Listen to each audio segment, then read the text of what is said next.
Right, good afternoon everyone. Welcome to today's Planning Committee meeting. We have 5 applications and confirmation of a tree preservation order to consider on the agenda today. Along with a report on planning appeals, I am happy with this and intend to take the business in the order set out on the agenda. We'll now turn on the live stream. The live stream is now on. The first item on the agenda is apologies for absence. Have we received any? Yes, Chair, we've received apologies from Councillor Elliott. Thank you, Alan. Right, I'll just let Councillor Cheetham take his seat. That's all right, no problem.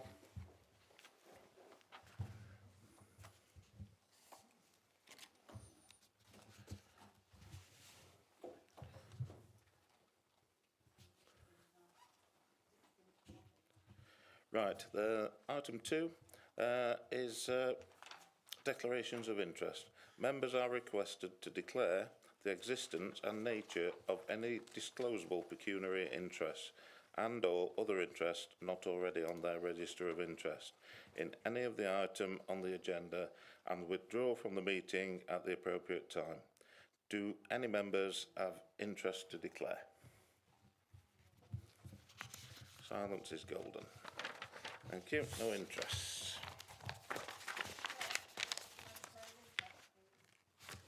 Yes. Sorry, Councillor, could you use your microphone?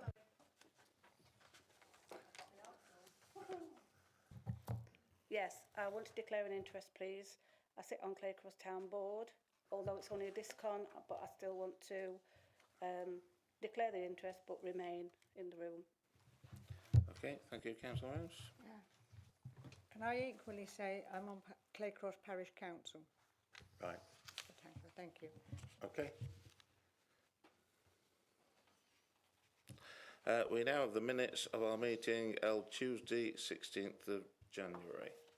Are we happy that they are correct record and can we agree them by acclamation? Got a mover? Yeah, mover.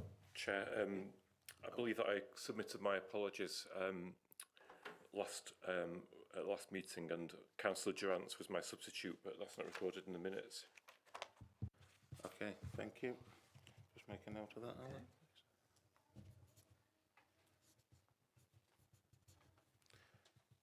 Apart from that, does everybody agree those minutes? Can I just have a show of them? Yeah. Thank you.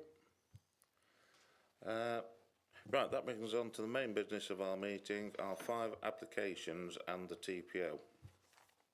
Before we start, I would like the clerk to explain for the benefit of members, speakers and those watching on YouTube how we will deal with them.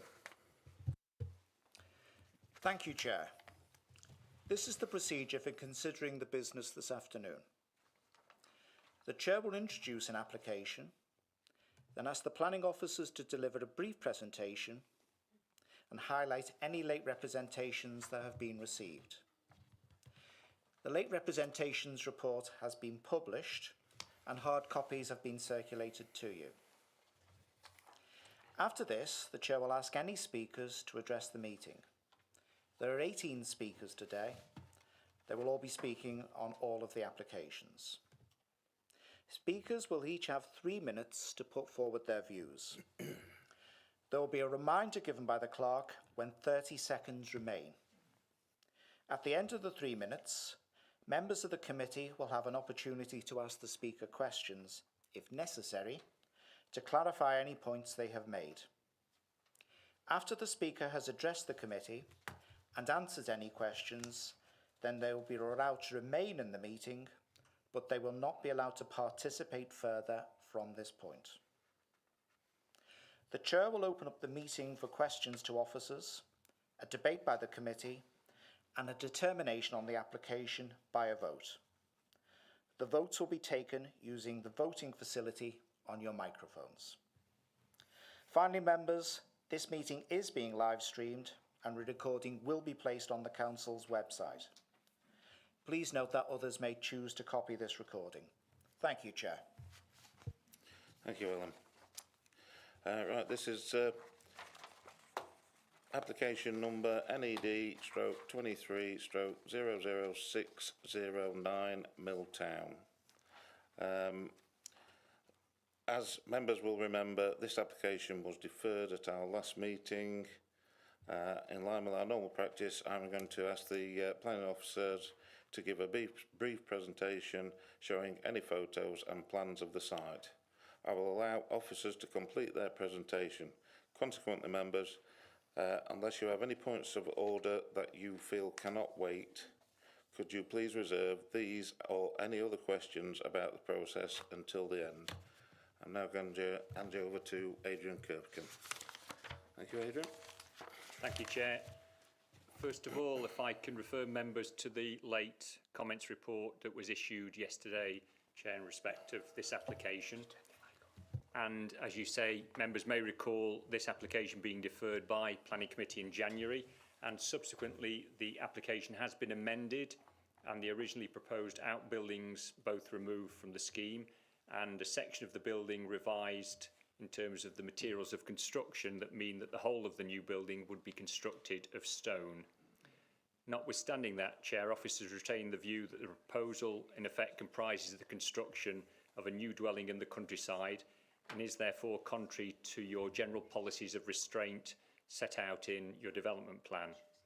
Officers have set out in the updated report advice in respect of those planning policies and specifically policy SS91F.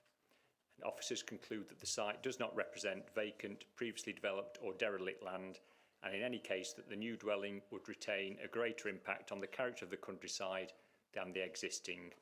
And therefore, Chair, officers recommend the application is refused as there are no other material matters outweighing that conclusion in terms of development plan policy. Just in terms of the plans, Chair, the application site outlined there at the centre of the slide, and it's slightly larger scale.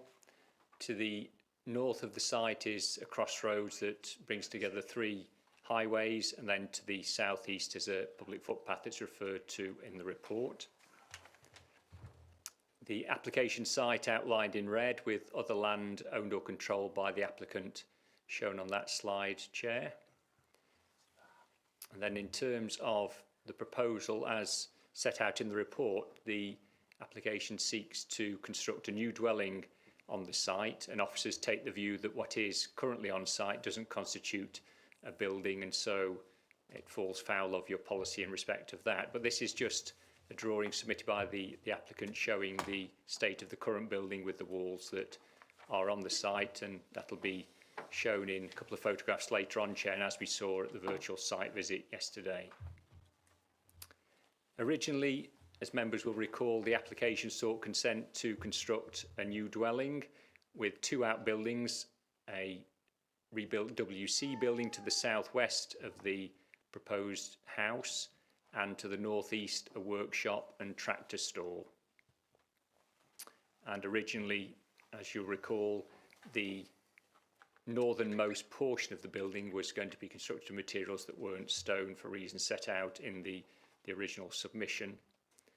The application has now been revised, as I say, to exclude those 2 outbuildings, so it's now just the reconstruction or the construction of a new dwelling shown there at the centre of the site, with an area surround it to form its garden, its curtilage, access and an area for parking. And in terms of the building itself, as I say, the northernmost portion is now proposed to be constructed of stone rather than of non-stone materials. And finally, Chair, just a couple of photographs to just remind you of what you saw on the site visit yesterday. This is taken from the site access, and you can see the collection of materials on the right of this slide, which constitute what is retained of the former buildings that occupied the site. And that's taken from further up the road, and again shows the remnants of that building with some of them held up by the scaffolding poles and boarding. And as we saw yesterday and as set out in the late updates report, the applicant has submitted various photographs and detailing. This is one of those, again, just to remind you of what we saw yesterday, and this shows the building held up by the scaffolding poles and the boarding, as I've said. Thank you, Chair.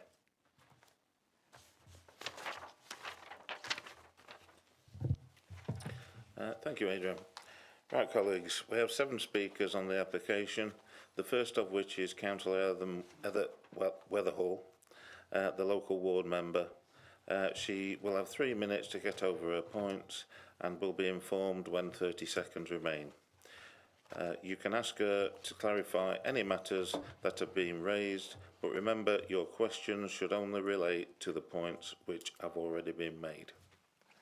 Councillor Weatherhall.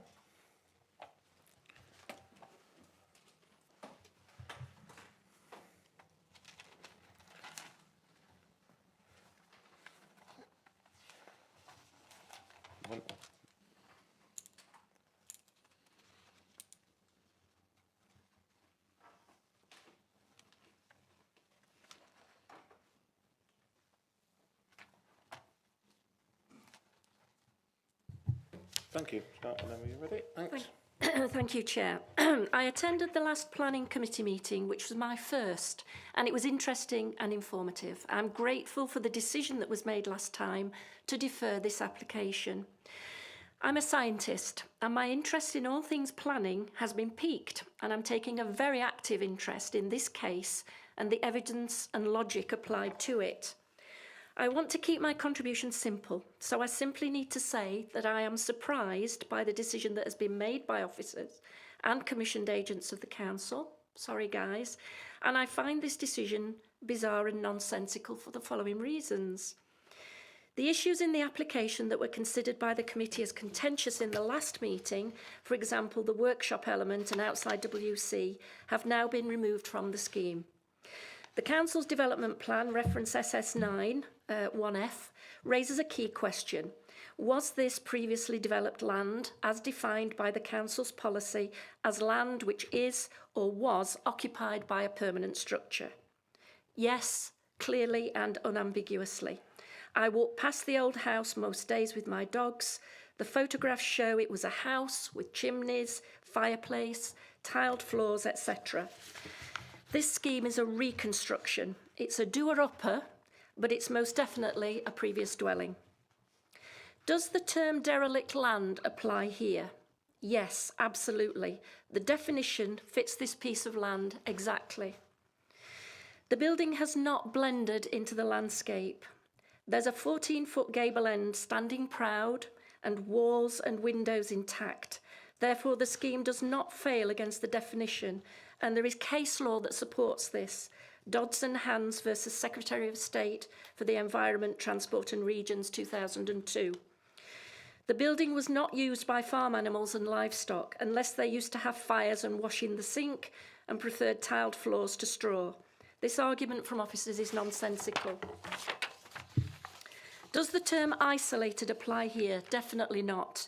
This property is as near to amenities and other properties as we are in our house across the valley. Many properties in Ashover are remote from main settlements. Upper Town, now that's isolated, but definitely not Ashover Hay. What about the effect upon the landscape, character and appearance?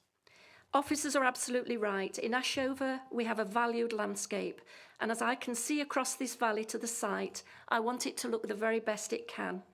The rebuilding of this doer-upper will significantly enhance the character and appearance of that plot of land, especially because it will be inhabited by a young family, and we want to attract families into the village to provide sustainability and a bright future.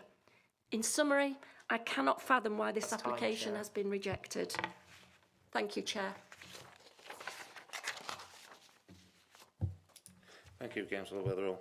Have members got any questions on the points raised by the Speaker? Councillor Foster. Thank you, Chair. I wonder if one thing I find very important when it comes to looking at applications like this is the case law around it. I don't know that case law at all, and I don't know if you do as Chair or any of the other members, so I'd like an explanation from Councillor about that case law and why it applies to this particular application. I know that might take some minutes, but it's relevant, I find, and it has been before in previous applications. So I don't know that case law, haven't heard it before, and I'd like to hear a bit more about it with your permission.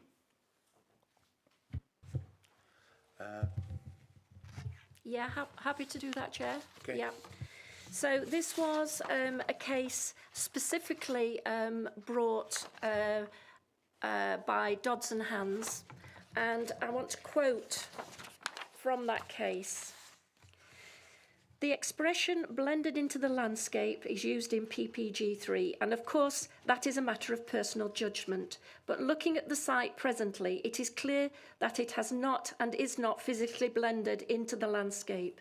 It is true that high hedges partially screen the site, but such screening around the edges of the site does not blend itself into the landscape, and it is clear from looking at it now that it is not presently blended into the landscape at all. We take the view that this site therefore complies with the PPG3 definition of previously developed land. That view disagreed with by the LPA, that was one of the parties in this case, but on this ground only, namely that it has as a fact blended into the landscape. So they took the view that it had not blended into the landscape, and that was significant in this case. The plaintiff didn't win the case, but on that point, they did. Thank you. Councillor Cooper.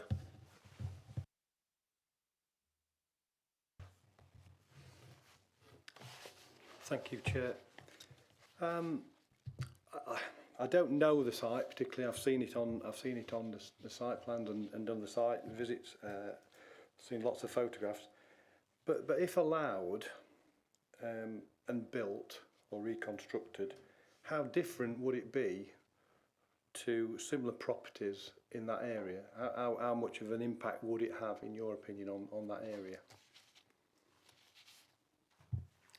I think the only impact would be positive, because what is currently a derelict building would be reconstructed into something that would be a family home.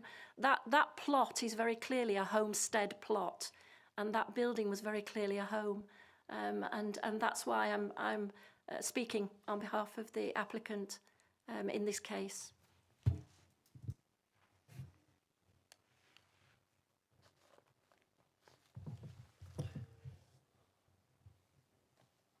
Do you just want to turn your microphone off, Andrew? Still on. Any members got any more questions? Yep. Councillor Rouse. Thank you, Chair. All I'm looking at, Ellen, is the Dodds and Hands case law. What year was that? 2002. Right. Have you got anything paragraph-wise? What can we reference it to?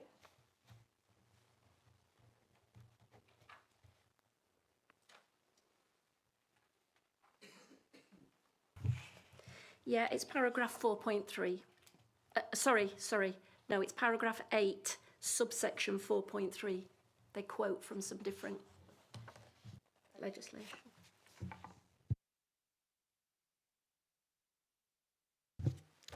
Thank you, members. No more questions. If you'd like to retake your seat.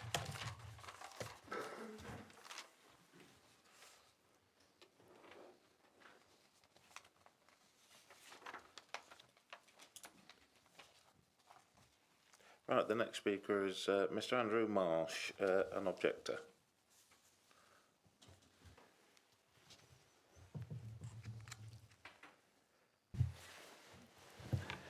You have 3 minutes whenever you're ready. Thanks. Good afternoon. My name is Andrew Marsh. I live at Meadow Cottage, which is the property closest to the site. At the last planning meeting, councillors questioned whether the site was a ruin. For clarity, I have engaged with both planning consultants and with specialist planning lawyers who both agree with your planning officers it is a ruin. The site is no more than a loose collection of stones that had blended into the landscape. Without the support of scaffolding poles, the ruin would in all likelihood just collapse. A ruin is not deemed to have been previously developed. The building as it was and any right to redevelop has passed. In addition, you can't call the land derelict, as it is of the highest grade of agricultural countryside we have in North East Derbyshire. This application fails against SS9 as the last use was agricultural. Up until 2 years ago, cattle grazed on the land. Numerous photographs submitted show the ruin was not fenced off. Cattle roamed in and around the ruin and used what's left of it for shelter. The site's agricultural use will be evidenced through single farm payment applications and DEFRA cattle movement licences. Additionally, under SS9 and AP2, a development must not have a greater impact on the landscape than the existing ruin. I simply don't understand how a decision maker could come to the conclusion that a new build house with gardens, bin stores and car parking would have no greater impact on the environment than the current site. The application also fails SS1 and AP2 as it would be a new build house outside defined settlement boundaries and in open countryside. My agent submitted details of an almost identical case that went in front of the Planning Inspectorate as an appeal. The appeal was declined in 2021. I would urge councillors to review the ruling, and specifically I would point you to paragraph 4, which describes the property in some detail. Planning officers have now twice recommended a decline and have outlined in detail why the application fails against both national and local planning policy. The application fails against SS1, SS9, SDC3, AP13 and lastly AP19. So if this decision is to be made consistent with policy, then it has to be declined. Also, as an aside, following comments by Councillor Durrant at the last planning meeting that he did not like the redevelopment of the cow byre, i.e. the bit that's stuck on the end of the building and extends beyond the original house, I was surprised to see that it was still included in the resubmission. Thank you. Thank you. Members, do you have any questions for the Speaker? I have one, which is, you mentioned the grading of the land being of high grade. What grade is that, please? I understand the land is designated as the highest quality of countryside or agricultural land. I think it was a point made by planning officers when we last met. Right, thank you. No further questions. If you want to retake your seat, Speaker. Thanks.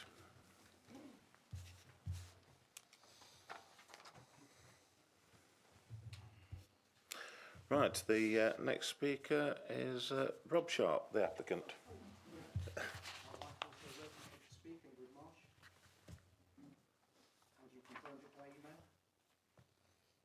We've got to go down as the one, but actually that would mean there was actually something from her. We just thought it was from sort of him, so she could be down as a supporter. Sorry, as an objector. Right. There's only currently one. So on your basis, Church decision, I would suggest yes. Yes, that's fine. Sorry, what name is it, sorry? Ingrid Marsh. Thanks, Ingrid.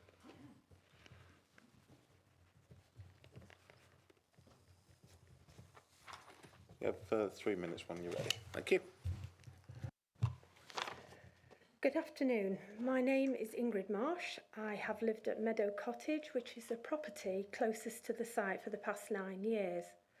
Prior to purchase, this was a beautiful agricultural field with cattle grazing throughout the summer months in and around the ruin. It provided a year-round home to wildlife, including badgers, owls, hares, etc. The site falls within the Special Scientific Interest Impact Zone, SSSI.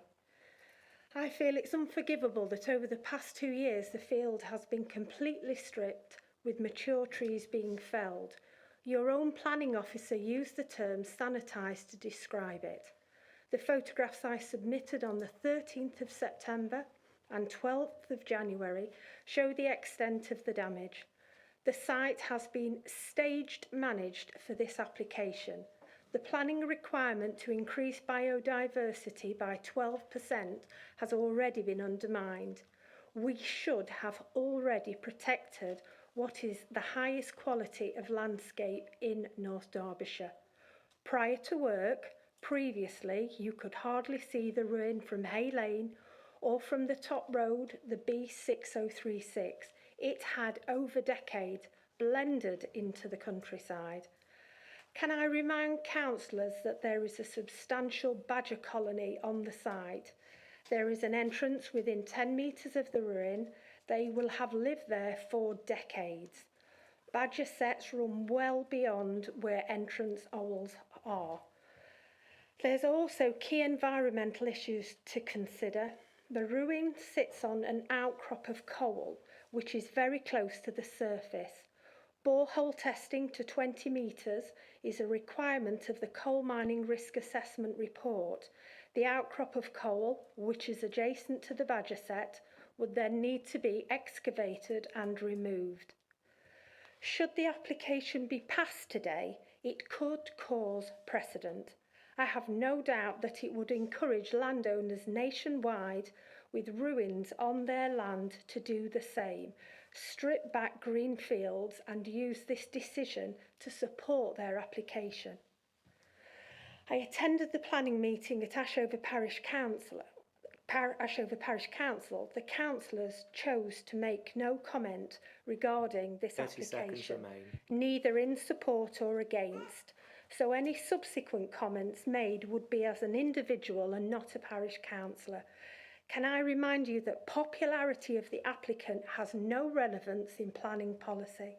I ask you make a decision based on policy and that you are guided by your planning team, and I ask that you reject this application. Thank you for listening. Thank you.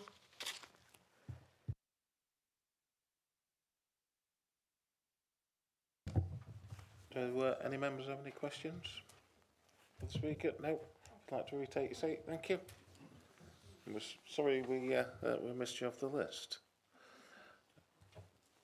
The next person is Rob Sharp, the applicant.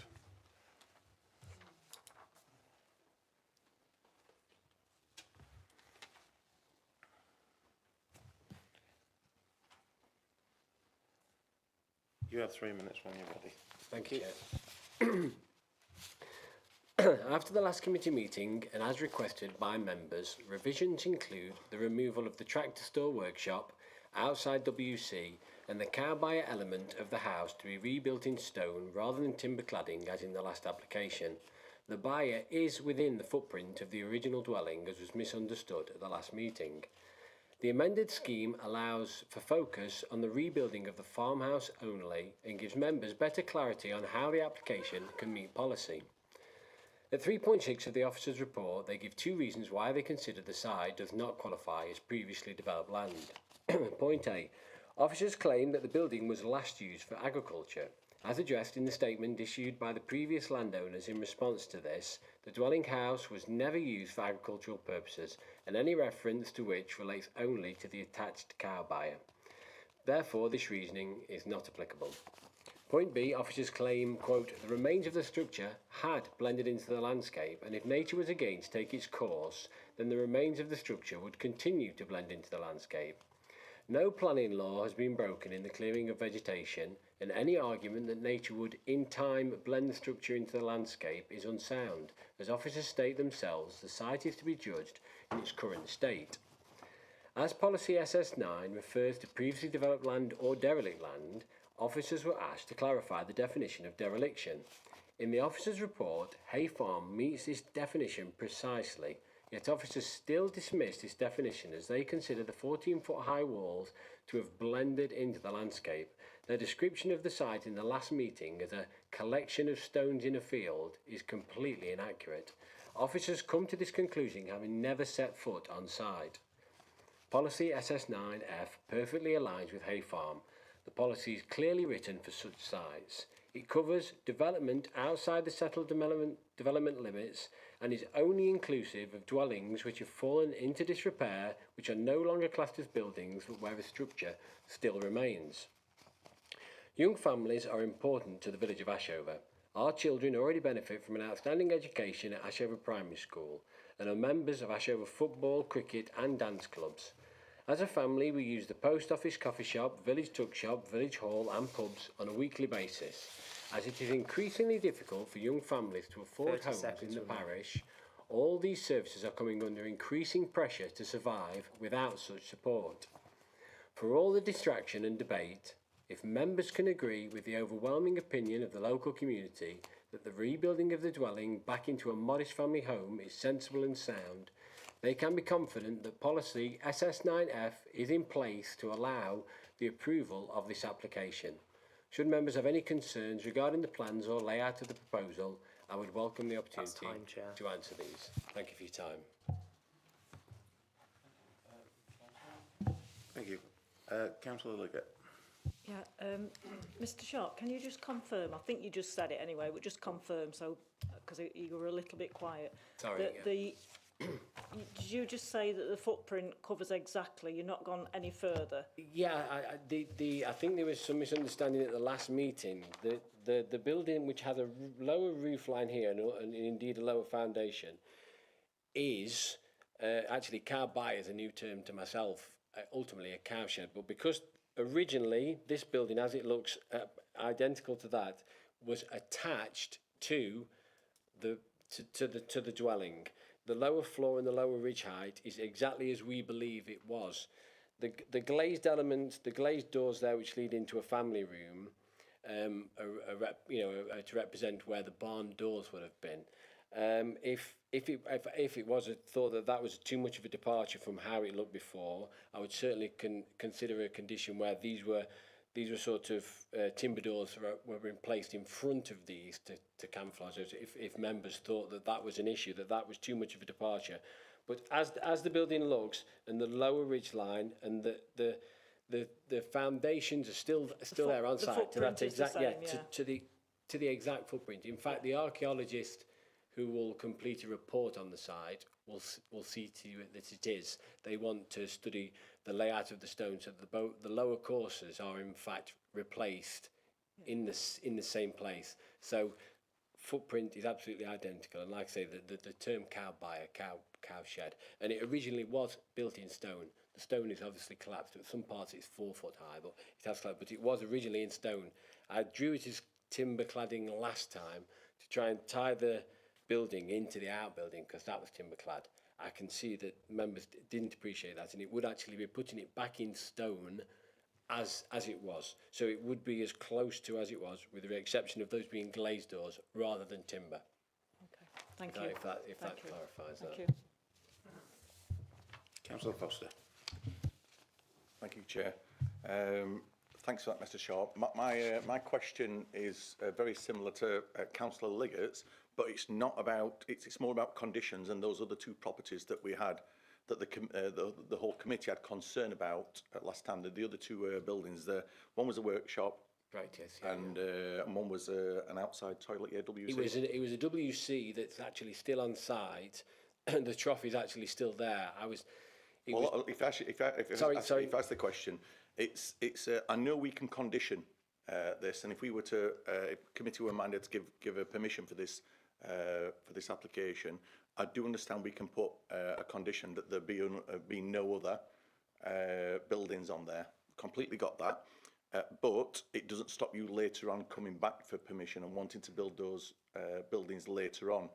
So mine is more a question of faith. Have you got any intention of wanting to put further buildings on that site, even if we put conditions on it? Have you got further intention presently? Presently, as it stands, and after the last meeting, obviously the outbuilding, was on the original application, but it gave myself focus. I've backed myself into a corner in many ways. Sorry.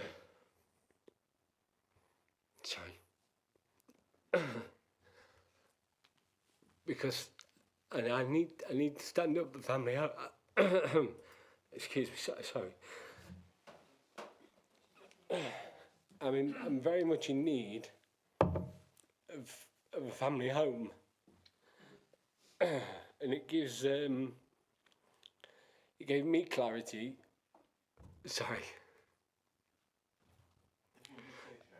I understand you got. I'd like to address your question.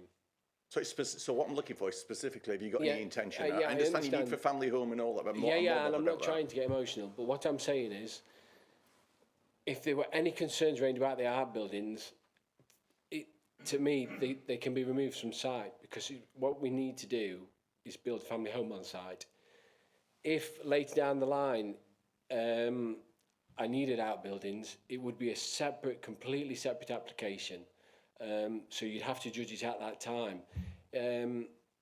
If I can only achieve the house on site, then that's what we need. We need the house. So potentially, I'm not saying I would never ever put in for an outbuild, but obviously that would have to go through the planning process, and could be turned down or approved accordingly. But certainly for the time being, as the scheme is now, rather than reduce the building as it was there, because of what's really needed is the family home, then that's why we've gone in with the new application. Just to reduce it, to give you clarity on the impact it would have on the landscape, and to allow the application to be approved, basically. I only apologise. Sorry. Thank you. Any more questions? Councillor Rouse and then Councillor Peterson. Thank you. Good afternoon. Obviously, I'm looking at the late comments report from the Coal Authority. In summary, obviously it said it has now reviewed and revised drawings, and on the assumption that the development will require significant groundworks and foundations, the Coal Authority confirms that it reiterates this in its previous comments. Are you aware of the groundworks? Yeah, the coal authority is on the opposite side of the valley. There was open cast mining, and I do believe that because of that's involved, inspections would need to take place on site. The building, as you can see, although I argue it's still standing, we would have to do groundworks to stand it back up. They want test holes to make sure that no coal veins run through the site. I'm not sure if that's answering your question correctly, but I'm aware of the Coal Authorities. It's for them to carry out boreholes on site to assure that there is no coal vein running through. Thank you for that. Obviously, it just says, significant groundworks. That's obviously that No, bothers me. it's only in the effect that the groundworks that would be involved are just the groundworks that would be needed for foundations of a house. It's nothing more than the foundation of a house is what they're referring to. They're the groundworks that would be needed. Councillor Peterson, did you want to... same question, was it? Okay. Thank you. No more questions. If you'd like to retake your seat then, please. The next speaker we have is Martin Howe, a supporter.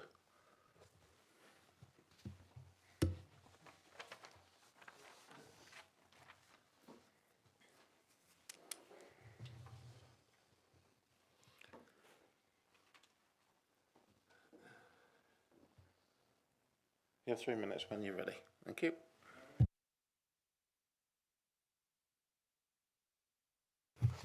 Okay, thank you, Chair.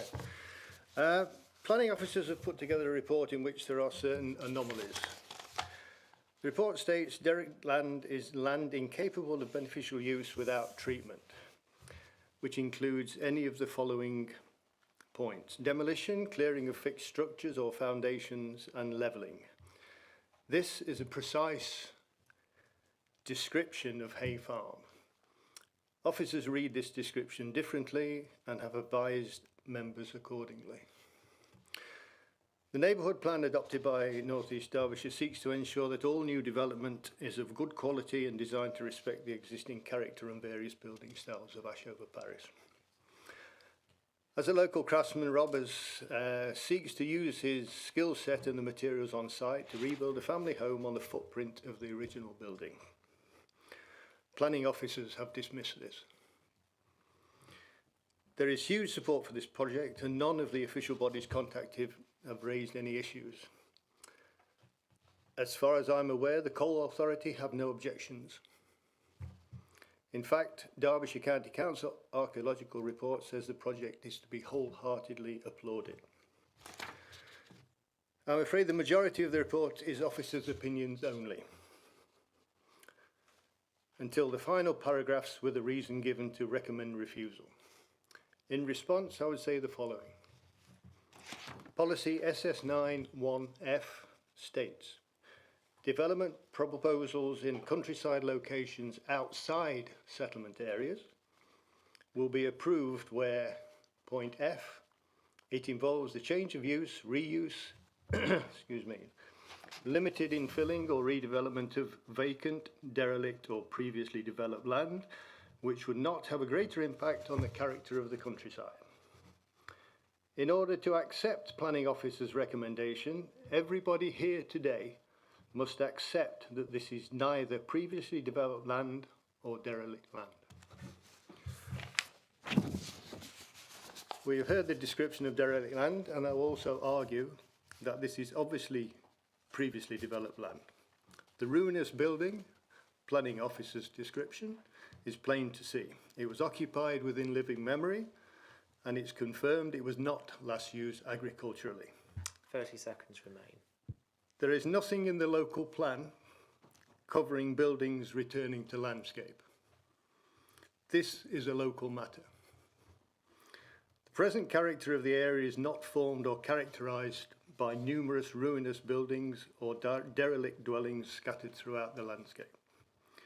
Therefore, it's the ruinous building itself which is at odds and having impact on the character of the area. For all the points listed above, we now have an opportunity to restore this building to properly reflect the character of Ashover Parish. And I would urge you to approve this application. Thank you, Speaker. Thank you very much. Do we have any questions for members? Do we have any questions for the Speaker? No. If you'd like to take your seat. Thank you.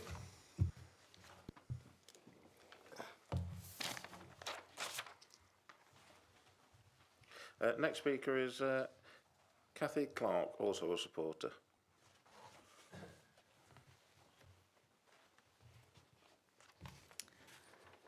Is this on? It's already on, so we've got 3 minutes when you're ready. Thank you. Thank you, committee. At the last meeting, I spoke about the opportunity that this application provides to create a modest family home on the same footprint as the previous cottage. Understanding the value of traditional building skills as I do, along with the importance of caring for our built heritage, I would like to reiterate that this is a unique opportunity. It is clear to me that the Sharp family want to make Milltown their home, and they will use their extensive skills, knowledge and understanding to create a sustainable building using all available materials which are already on site. The 3-bedroom family home will sit happily in its setting because it will have local and vernacular materials at its heart. We also heard last time that Mr. Sharp followed all requirements with respect to biodiversity, ground stability, archaeology, etc., and has committed to capturing as much of the history of Hay Farm as possible. It is my view that considering the care and attention that Mr. Sharp has already demonstrated with both his approach to this application and on-site activities like the rebuilding of field walls, I think we can all be assured that the Sharp family already love and want to protect their little piece of Milltown. With respect to the specific concerns of the officer, how not previously developed land, nor that it is isolated. Hay Farm is clearly shown on the 1849 map, and as Councillor Leggett pointed out at the last meeting, it is a short walk to a bus stop and a pub restaurant, and in addition, the village of Ashover with pubs, doctors, post office, grocery stores, village hall and playing fields are just moments away. I am also totally bemused about the officer's assertion that reinstating Hay Farm will somehow damage the landscape, because this is in direct conflict to the overwhelming views of the local community. 34 local households, including mine, have written letters of support, and Ashover Parish Council has not objected. I think this must actually be a record for the parish, and it is true to say that most supporters specifically comment on how lovely it would be to see Hay Farm restored. Milltown itself is a collection of small farms and dwellings, often separated from neighbours by small fields of just a few acres. All the residents appreciate what an idyllic setting it is and how lucky we all are to live there. This application meets SS9 requirements, and as highlighted by the applicant's agent, I'd like to talk about Aqueduct Cottage in Cromford. This is a clear and very recent example of a similar project which involved the rebuilding of a total ruin in similar condition, but in a World Heritage site no less, using traditional skills and materials on site. The building is the result is a building that enhances the character of the landscape, has already won an award with the Derbyshire Historic Buildings Trust, and has recently been shortlisted for an RIBA award too. The community overwhelmingly want to see this application approved, and I therefore urge you not to lose sight of how much support there is for this application from so many local people. Thank you, committee. Thank you, Speaker. Does anybody have any questions? No, if you'd like to retake your seat, thank you. Next speaker is Karen Haywood, also a supporter of the application. Thank you.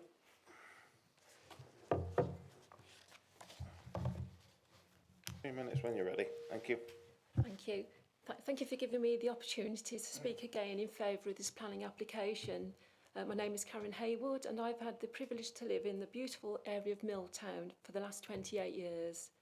This country needs much more housing than is being supplied at present. Sustainable development within rural areas is required to help supply this need, as well as to keep small communities thriving with young families and not just become the domain of the wealthy with second homes or holiday homes. In the Ashover Neighbourhood Plan, it is recognised that there is a disproportionate amount of very large dwellings being built when an emphasis needs to be put on smaller family homes of less than 4 bedrooms. It is also recognised that the average price of a house in the parish is more than twice as expensive as similar houses in the district. Over the past 30 years in the Ashover area, there have been at least 23 barn or chapel conversions, 7 renovations of derelict cottages, 18 new dwellings on brownfield sites around Foregate and Milltown, plus 15 new dwellings on greenfield sites, a total of at least 63 extra dwellings. 9 of the conversions exist in the Hay area within a quarter of a mile from Hay Farm, yet the planners hadn't raised concerns about these new dwellings not being close to local amenities. Within the last 5 years, planning permission was granted for a very large wooden garage to be built in the grounds of the recently converted Walnut Barn. This wooden structure has also now been granted permission to be converted into a 4-bedroom dwelling. Another very large dwelling was recently granted permission on a greenfield site, being in the grounds of Yew Tree Farm, Woolley. This house is neither close to any amenities and is considered an eyesore to those using the local bridleway. Despite these approvals, to my knowledge, there have only been 3 low-cost houses built for local people to purchase. Small holdings like Hay Farm are becoming quite rare, and yet they provide people with a way to live sustainably off the land, something that is close to Rob and Hannah's hearts. Taking into account all of these points, rural planning and policy SS9 appear to be highly subjective and inconsistent. To my husband and I, plus the other 33 households supporting the planning application. 30 seconds remain. It is therefore only just that the proposal should be supported, as it fulfils the following national and local planning policy objectives. A, it will enhance the character of the local environment, being rebuilt of the original stone in the traditional cottage style. B, it contributes to the housing supply within the district, providing a young local family with a sustainable low-carbon home, and C, it will provide a biodiversity net gain. That's time, Chair. Thank you for your time. Thank you, Speaker. Does anybody have any questions? No, if you'd like to retake your seat. We've got one last speaker on this application. That's George Enshaw, the agent.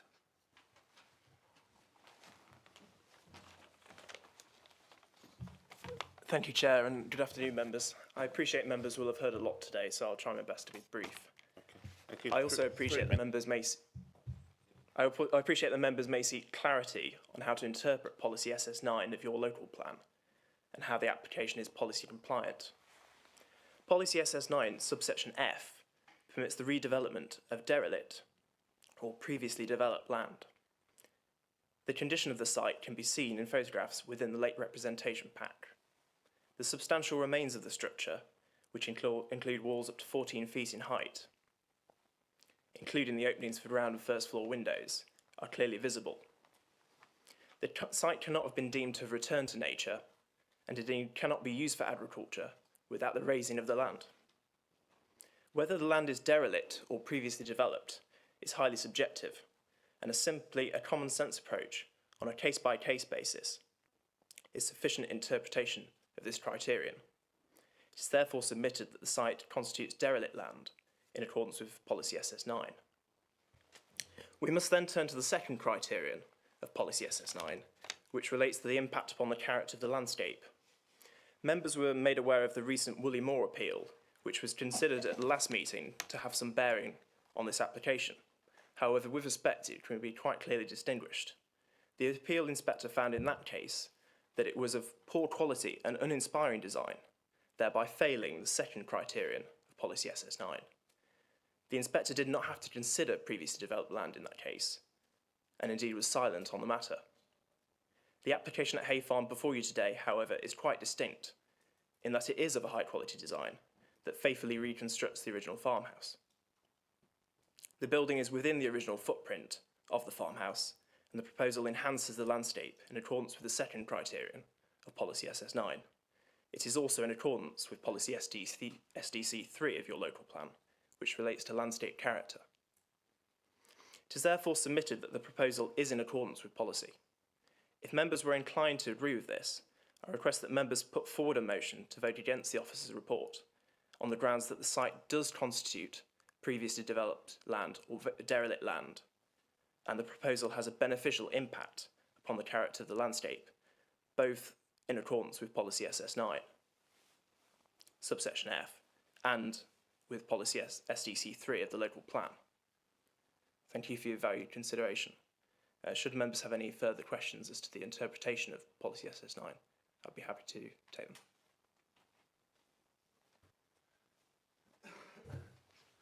Thank you. Any questions from members?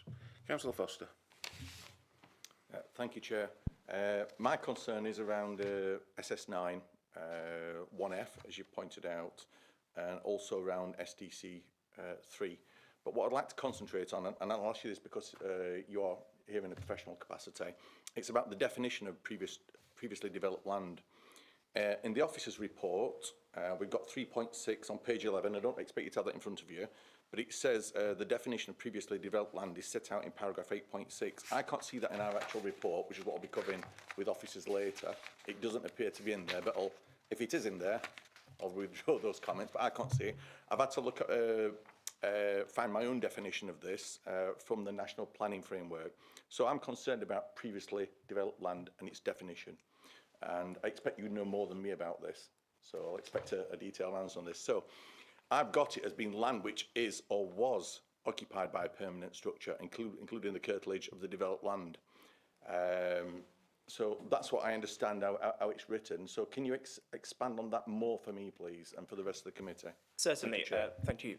So that's the MPPF, so that's nationally adopted policy, and that's their definition of previously developed land. So as you say, it was or is occupied by a permanent structure. Now, given that the site does have substantial remains, we would say that is a permanent structure in that it requires some demolition or levelling in order for it to turn to, essentially, if it was to be used for agriculture, that work would have to go on. The local plan actually goes further than the previously developed land criterion because it doesn't define, but it states derelict land. Now, derelict land isn't defined within the MPPF or any adopted policy, but it does actually go further than what's provided for within the MPPF. So the North East Derbyshire local plan is somewhat unique in that regard. Yeah, okay, thanks for that. Thank you. No more questions? Right, if you'd like to retake your seat, thank you.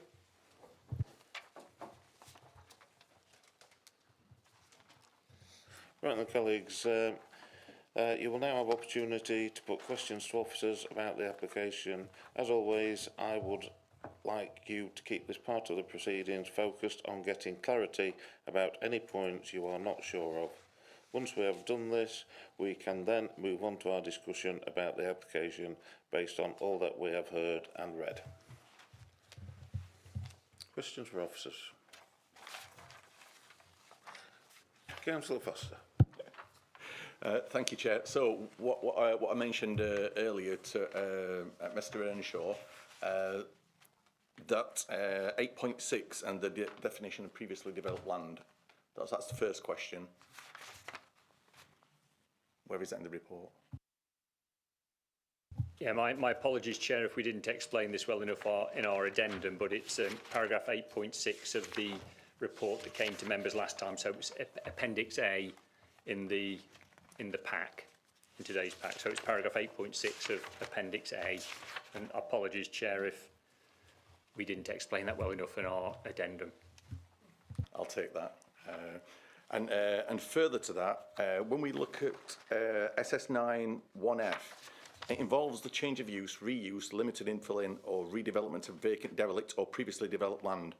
Here, how I read this, it doesn't have to do both. It only has to, for example, cover previously developed land. It doesn't have to cover derelict. It can be previously developed land and the redevelopment of that. Is that not the case there? I would agree that that's the way that policy SS9 1F is written. There's ors in there. Right, and that's how I read it. So my concerns around on page 11, 3.7, notwithstanding the position on previously developed land, the word or in SS9 1F indicates that a separate assessment should also be made to whether the land is derelict. That doesn't ring true there. The separate second assessment, as Mr Earnshaw said, should be whether it has a greater impact on the character of the countryside. That's the second test of 1F. The second test is not whether it's derelict. So could we cover that point off? Because that got me a bit mixed up in the report. We've sought to cover all the various elements in the report, Chair, and we've sought to assess the issue of derelict and previously developed land in our assessment. And that's what we've attempted to do in the addendum. We've gone through each of those in terms. There's just one point, Chair, that Councillor Foster's made, which the speakers, I think, didn't correctly cover, and that's that the second strand of policy SS9 1F is not to have a greater impact on the character of the countryside than the existing development. It needs to be, that's the assessment, and not, as I think has been suggested, impact on the those words weren't used anyway in the discussion that you had, Councillor Foster, with one of the speakers. On the same point, Chair, thank you for letting me come back.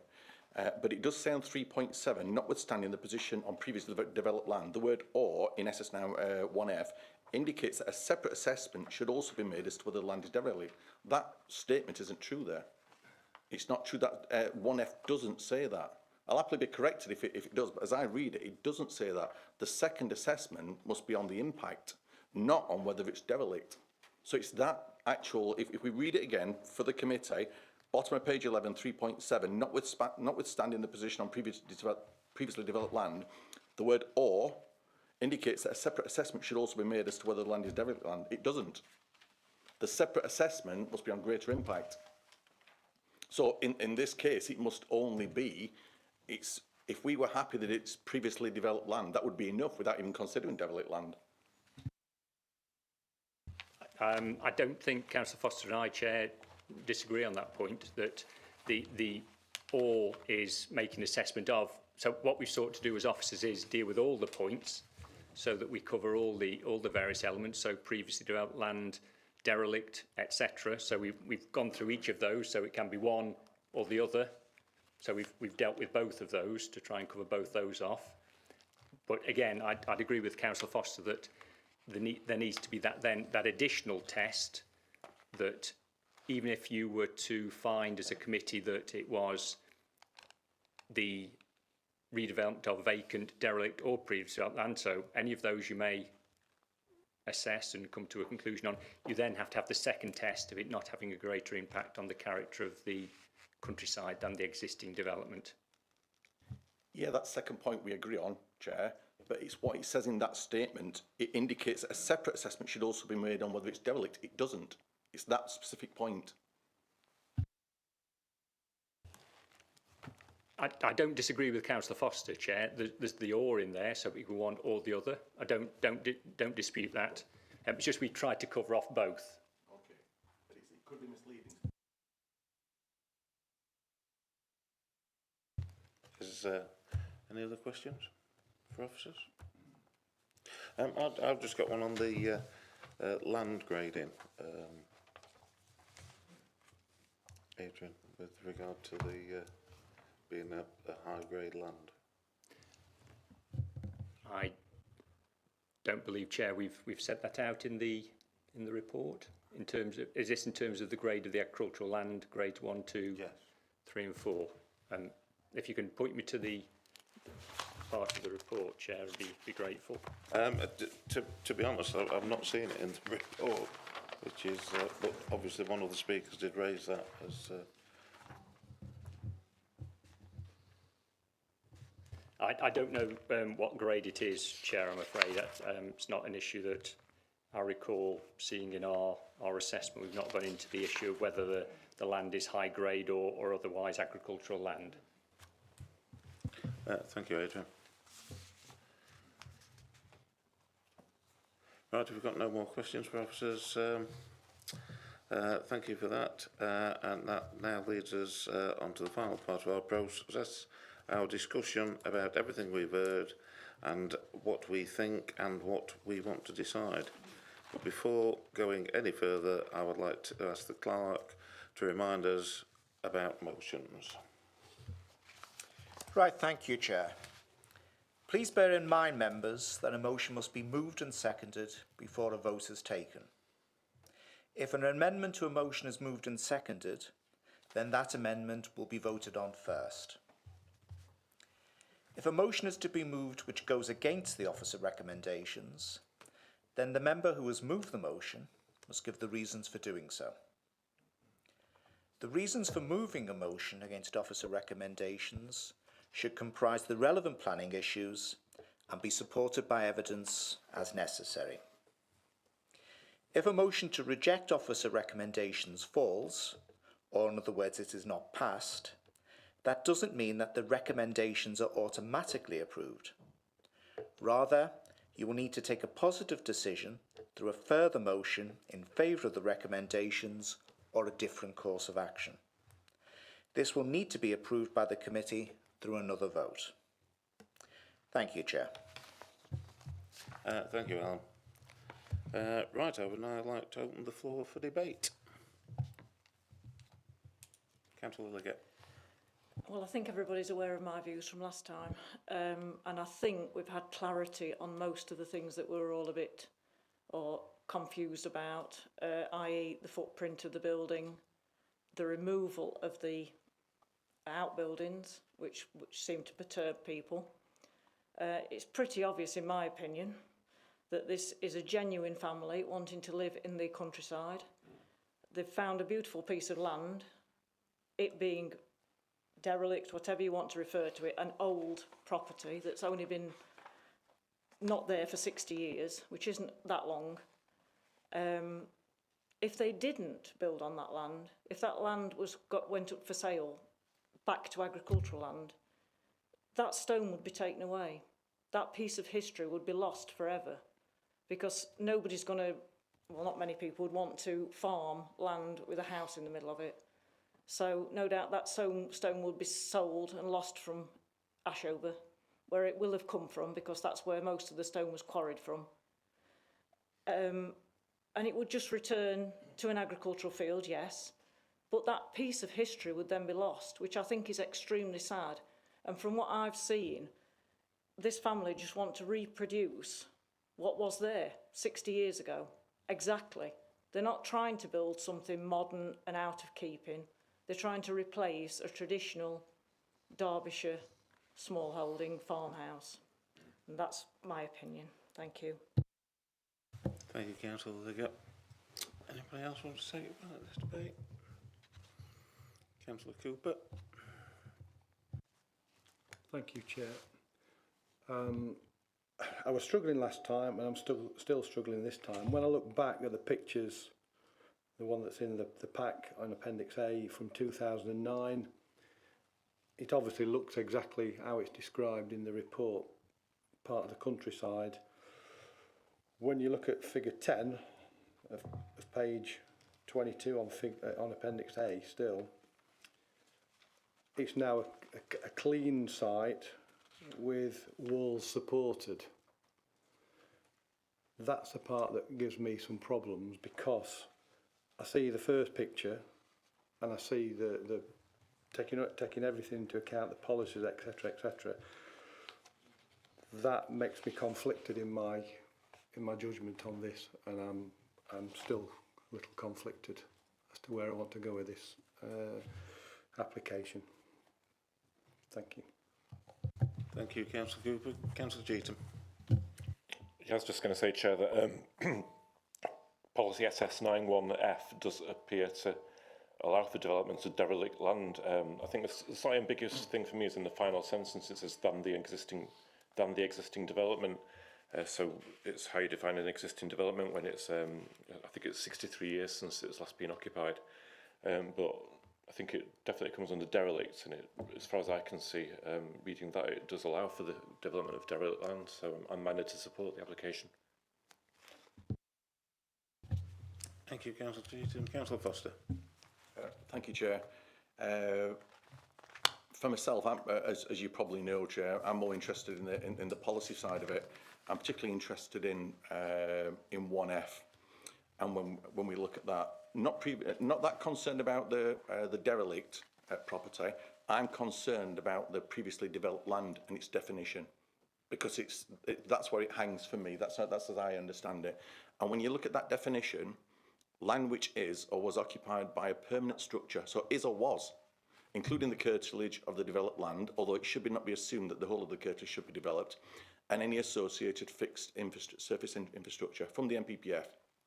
And then this excludes land that is or was last occupied by agricultural or forestry buildings. Well, I think officers have tried to tackle that on page 11, 3.6a. So the land was last used for agriculture and is occupied by a building that was last in agricultural use. Some interested parties recollect that the former cottage was also used as a shelter for farm animals and a farm store. Well, to me, when I first read that report, when I received this, it just sounded, some interested parties recollect, except, forgive the expression, it sounded like pub talk. Yeah, it's not a fact, it's not down there, we don't have it as a definition, it's not.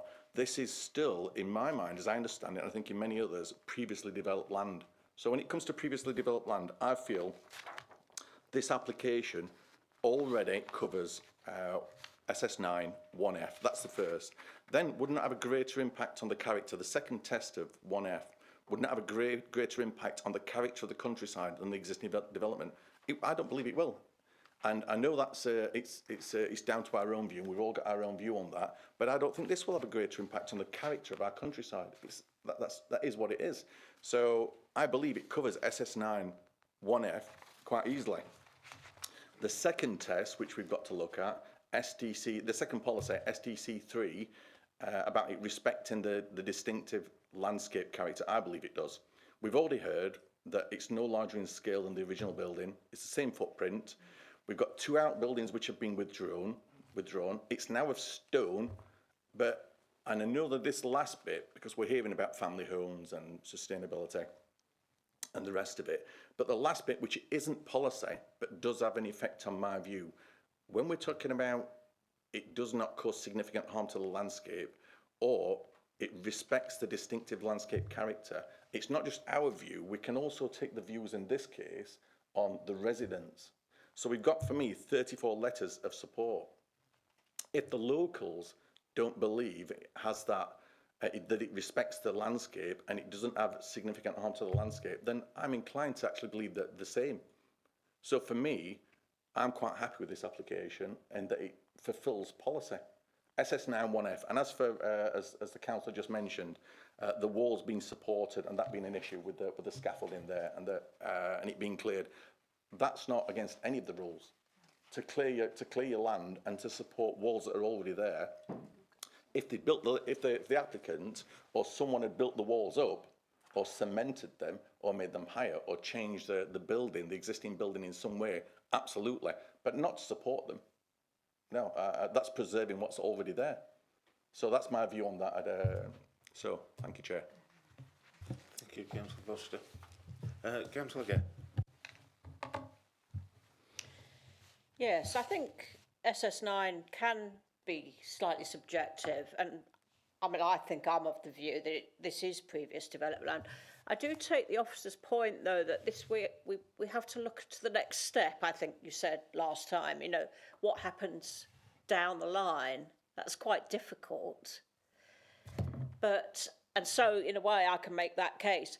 But like the previous speaker, the depth of local approval of this does make me feel inclined to agree with the approval. Thank you. Did you want to come back in, Councillor Foster? No, I'm happy with that. Oh, sorry. It's all right. Anybody else want to contribute? Well, I'll contribute. I'm in some agreement with Councillor Foster on this, and I do also think it will enhance, rather than having this building developed, rather than having a pile of stones in the middle of a field. It will enhance the view of the area rather than degrade from it. So I'm minded to support this application as well. Thank you. Right, now open the floor. So having heard everything and the recommendation officers, what is the view of the committee on the application? I am now opening the floor to motions. Councillor Foster. Thank you, Chair. I'm happy to put a motion going against officers' recommendations and supporting this application for these reasons. And if I don't tick every box that officers require, I'm happy to go back. But this is what I'd like to cover. SS9 1F is covered in that it is previously developed land, and also it would not have a greater impact on the character of the countryside. That's SS9. And for SDC3, that it does respect the distinctive landscape character, and it does not cause visual intrusion. It does not cause significant harm to the landscape. That's those two policies. Thank you, Chair. And I'm happy to second that, please.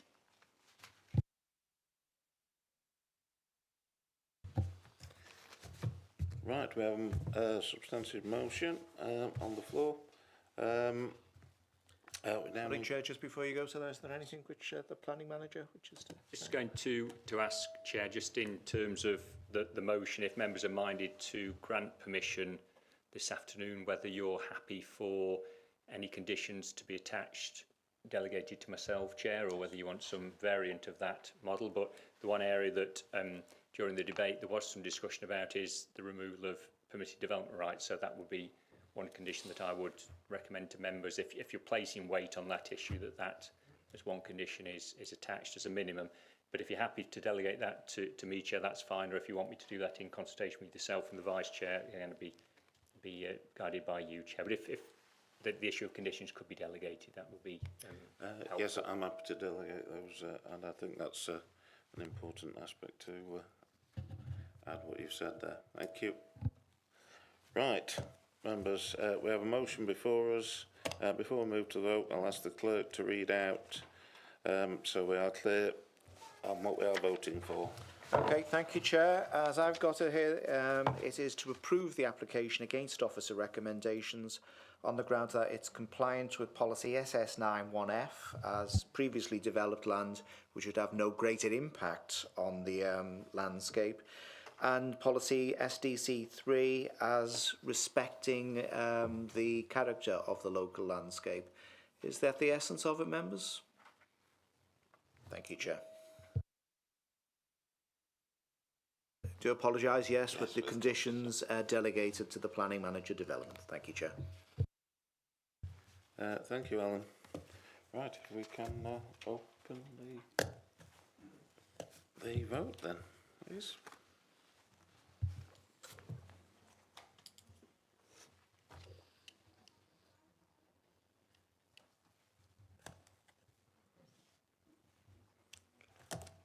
Right, thank you, colleagues. Is everybody happy with the way they voted? It's the motion has been agreed.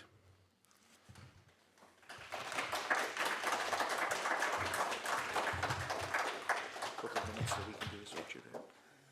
Right, thank you for that.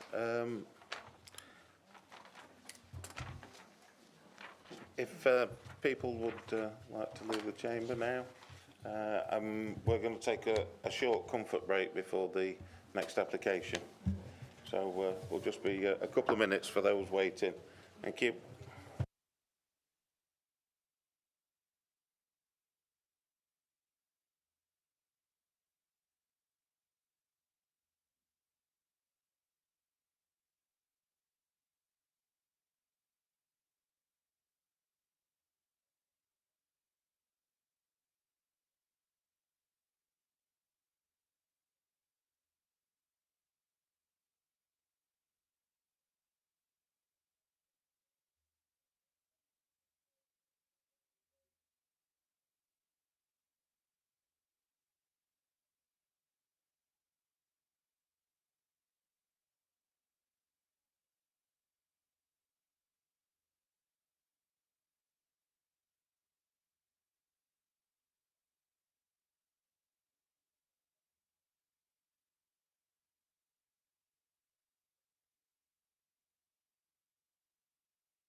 Right, colleagues.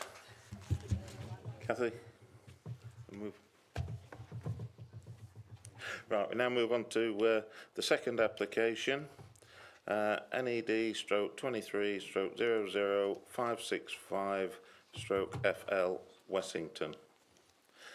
I'm going to ask the planning officer to tell us about any late comments and to give a brief presentation showing any photos and plans of the site. I will allow the officers to complete the presentation.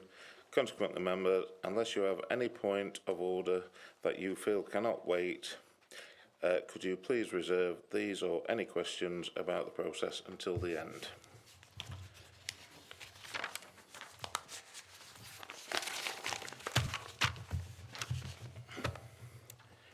Right. Right, I believe it's over to you, Stephen Wigglesworth. Thank you, Chair. Okay, so this is item 2. It's a residential development for 9 dwellings at land opposite Wistains Green, Matlock Road, Wessington. In terms of late reps, the late representations take the number of objections up to 18. The matters they raise are either already dealt with in the report or dealt with in the published late representations document. Officers also included an update to the late reps, which updated the list of plans being considered and those being conditioned. This was just to correct an omission of the garage plans and to provide greater clarity on some of the house types which were otherwise shown handed. We do also have a further update, which is today's update. It relates to connecting the development back into Wessington via a footpath which would be situated behind the hedgerow which fronts onto Matlock Road, and it would connect into the existing footway. This is in reaction to the parish councils and the local residents' concerns about the scheme not connecting back into Wessington. This will require the use of a grampian condition, as it is on land outside the site area and outside of land in the ownership and control of the applicant. And we're expecting the applicant or the agent to just confirm that this is part of the proposal now. This can be phased, so details are agreed and it is secured prior to commencing development and requires its provision prior to occupation of the development.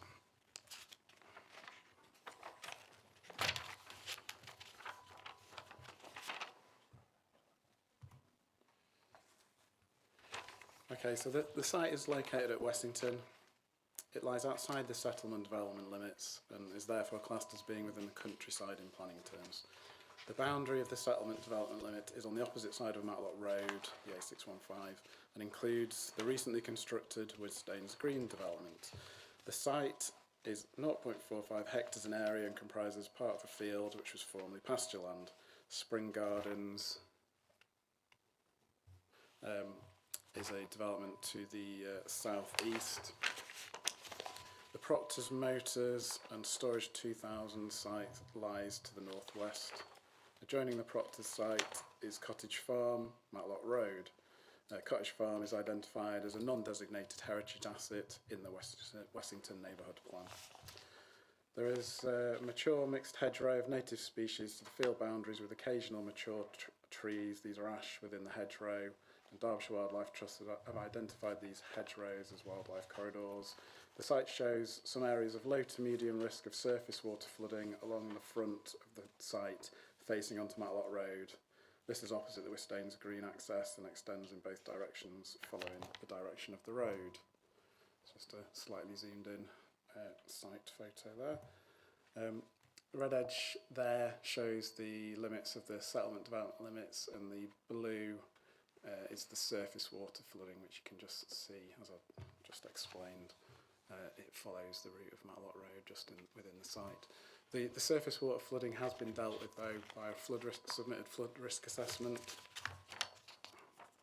This is the location plan, so showing the site area edged in red, and again a slightly more detailed plan, again showing the site area.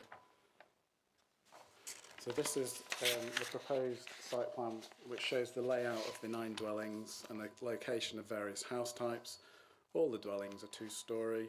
Most of the dwellings have detached garages which are set back from the frontage to the side or behind the dwellings.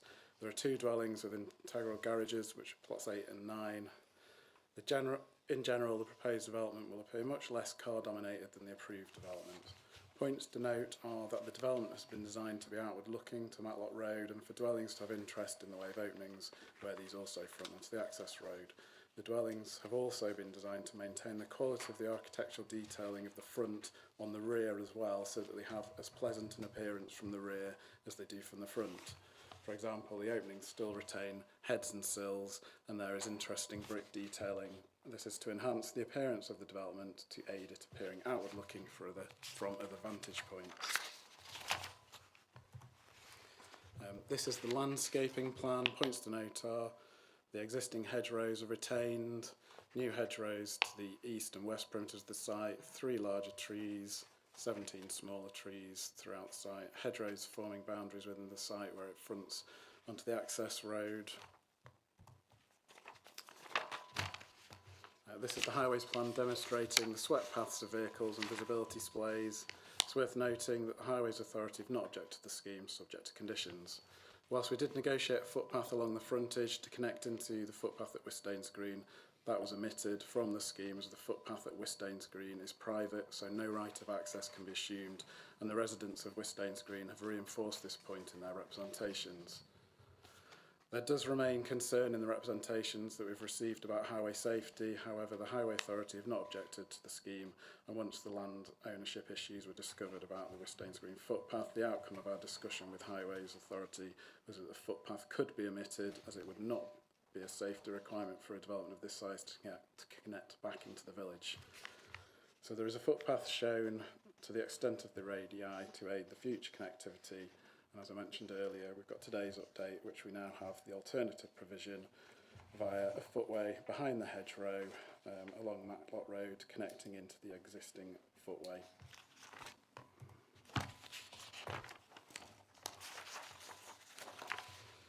This is the tree survey. It shows that 2 trees, T7 and T10, will be retained on the site, and the extent of protective fencing required for those.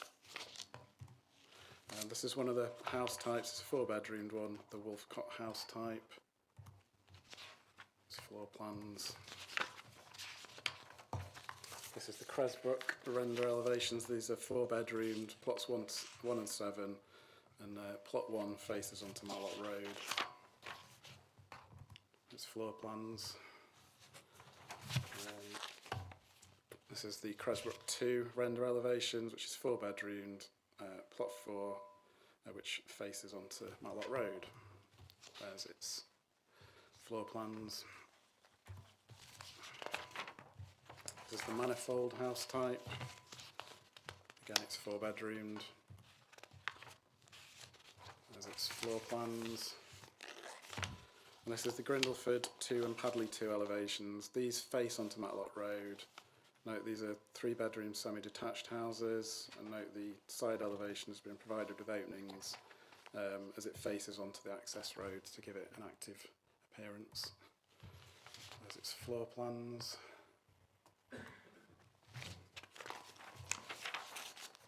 And this is the same house type but handed.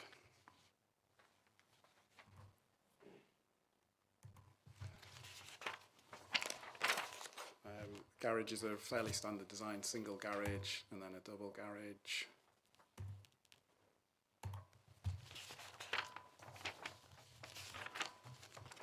And this is a rendered view from Matlock Road. Just note that on this image it does show a footway, but that's the footway that's been omitted.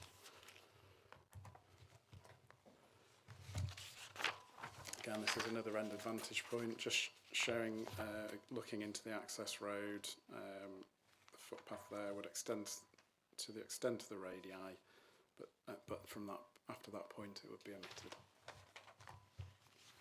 And just another rendered image for you. Again, looking across Matlock Road to the development. Again, just note that footpath has been omitted.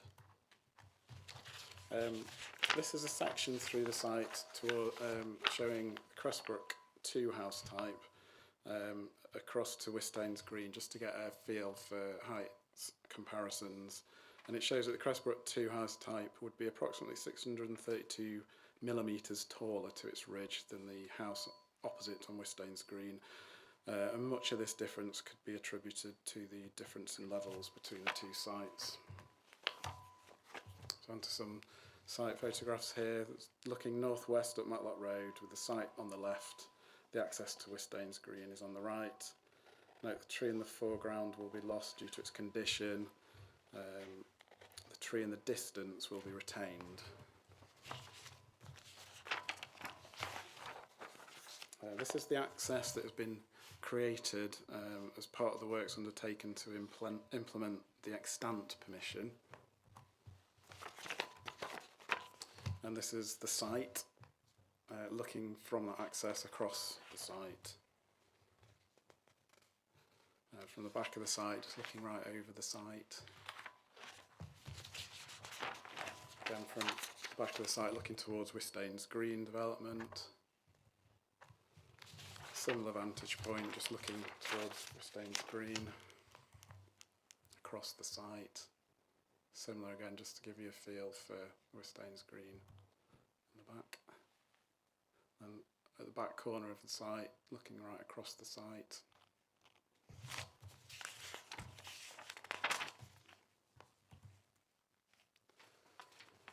This just shows the extant permission site access. You can just see there in the distance. So it's just showing that it's 40 mile an hour speed limit there. And this is just shown as an example as a historic house type within Wessington that exhibits some similar details. It's got that sort of detailing at the eaves, showing the intricate brick detailing, which the modern house types, the proposed house types have taken a modern take on that. This is the private footway at Wistains Green. And again, the private footway at Wistains Green. And this is Wistains Green itself, just to give you some example of the estate that's opposite. This is from the Proctor's site, just looking right across the proposed site. Next slide shows an example of it's the extant permission. I just want to draw your attention to its layout. The blue lines are close bordered fencing, and towards the back of that site, at the end of that access road, you can see that it's relatively car dominated. There's lots of parking areas, lots of close bordered fencing.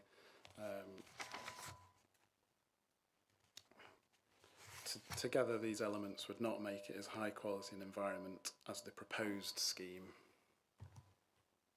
And these were the house types of the extant permission. Some of them, I'll just go back to the layout. You can see that some of them in the bottom left corner, the axis, the ridge line runs the short axis of those houses, so you end up with some of the house types appearing very skinny and top heavy, so a lot of roof and very narrow in appearance. So I think that the proposed design is much better.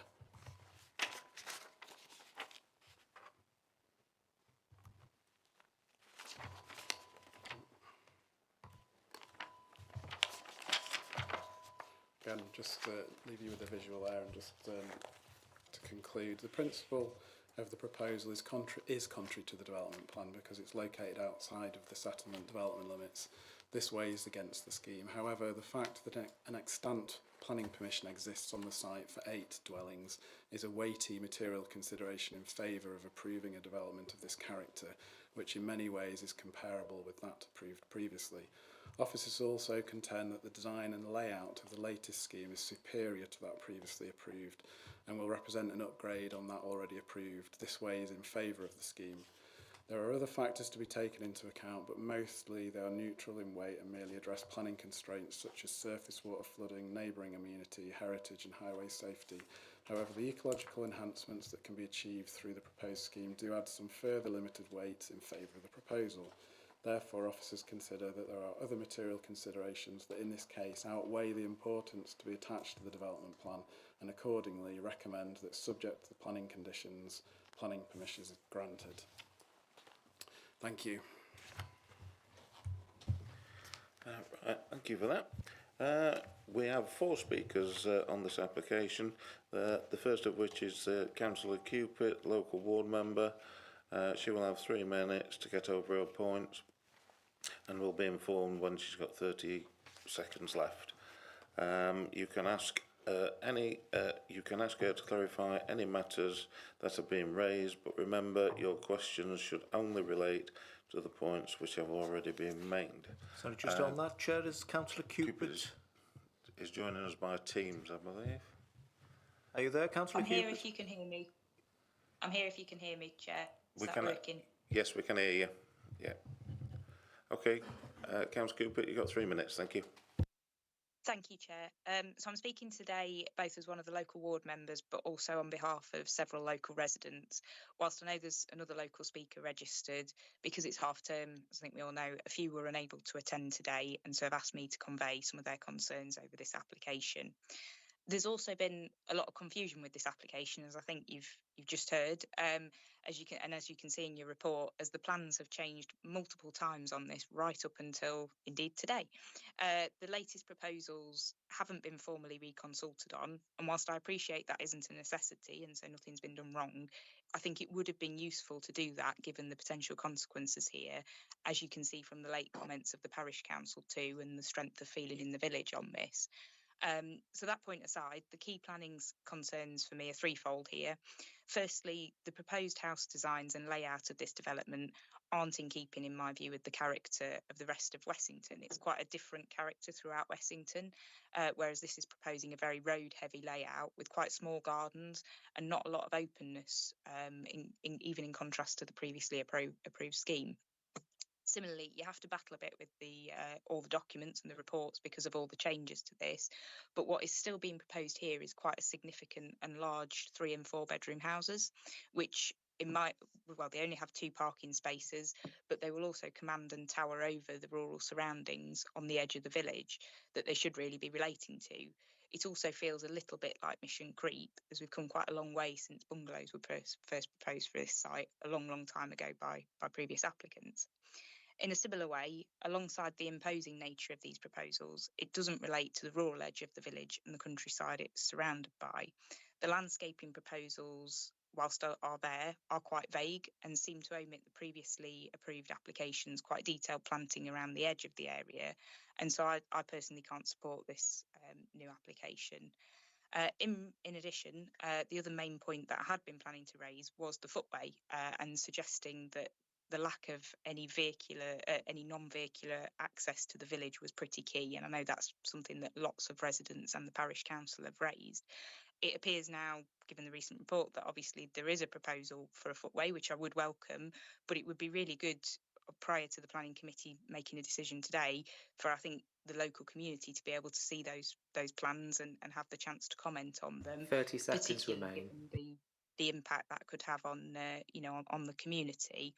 So whilst I know there is an approved application on this site, I don't think this specific application should be approved, and it shouldn't be a foregone conclusion because it's contrary to the local plan, the neighbourhood plan and the settlement development limits. So I think we should, get the applicants to go back and get it to relate more to the existing village and to the rural edge. So I would urge committee to either refuse this or at the very least defer it for more sort of plans and consultation. Time, Chair. Thank you, Councillor Cupid. Does anybody have any questions for Councillor Cupid on my application? Councillor Foster. Yeah, thank you, Chair. Councillor Cupid, you mentioned about deferring it for more consultations. What in particular are you thinking of? Is it the footway or what other areas are you considering? Thanks. It's primarily the footway. Obviously, I mean, it's literally changed as of today. As of 2 weeks ago, as you were told, they were proposing a footway onto a private development that wasn't possible. So there was a sort of footway to nowhere. Now there is a proposal of a footway, which to me I think sounds positive, and not to speak for the community, but I think would be a positive step. But the fact that we've not seen any plans on that, it's not clear quite where that would go to or how that would work. For me, just as a local member, and I think for the community, it would be really good to get more clarity on that prior to a decision. Thanks. Thank you, Councillor Cooper. No further questions. Right, the next speaker on this is Jenny Hill, an objector by Teams. Hi, can you hear me okay? Yes, thank you. You've got 3 minutes whenever you're ready. Thanks. Perfect, thank you. Referring to the Wessington Neighbourhood Plan, pages 54 and 55, traffic and pavement problems are a major issue for Wessington. No consideration or acknowledgements given to these in this proposal. One stretch of pavement on the same side as the proposed development is only 94 centimetres wide, and that's clearly shown in a photograph on page 55, location 1 of the neighbourhood plan. The since removed plan to put a crossing onto the private land of Wistanes Green is very concerning. All residents object to access being granted to our private land, and we have voiced this to our grounds management company as well. The current plans show a section which has now been updated today, where residents would have to walk along a very narrow grass verge in the 40 limit before joining an existing pavement, which then leads on to the 94 centimetre wide section. The proposed new entrance and exit, which is staggered with Wistanes Green, makes the proposal even more dangerous. Traffic is a major problem for our village, with a huge increase in traffic on the A615, which causes huge dangers for residents and children crossing the road. The addition of further dwellings and yet another junction on the 40 limit will only add to the danger for current and any new residents. As estate Wistanes Green, we actually keep a log of all of the accidents and near misses which happen on our entrance, which we can only see that will double if we've got yet another junction coming out onto our part of the road as well. 2 cars have recently crashed into the hedge at Wistanes Green on the straight part of the road, and we have cars very regularly in the field at the end of the estate. There was also a fatal accident further south in the village a couple of years ago, and on the 13th of January this year, a child was knocked off a bike and run over at the junction at Back Lane, which is just further south into the village from Wistanes Green.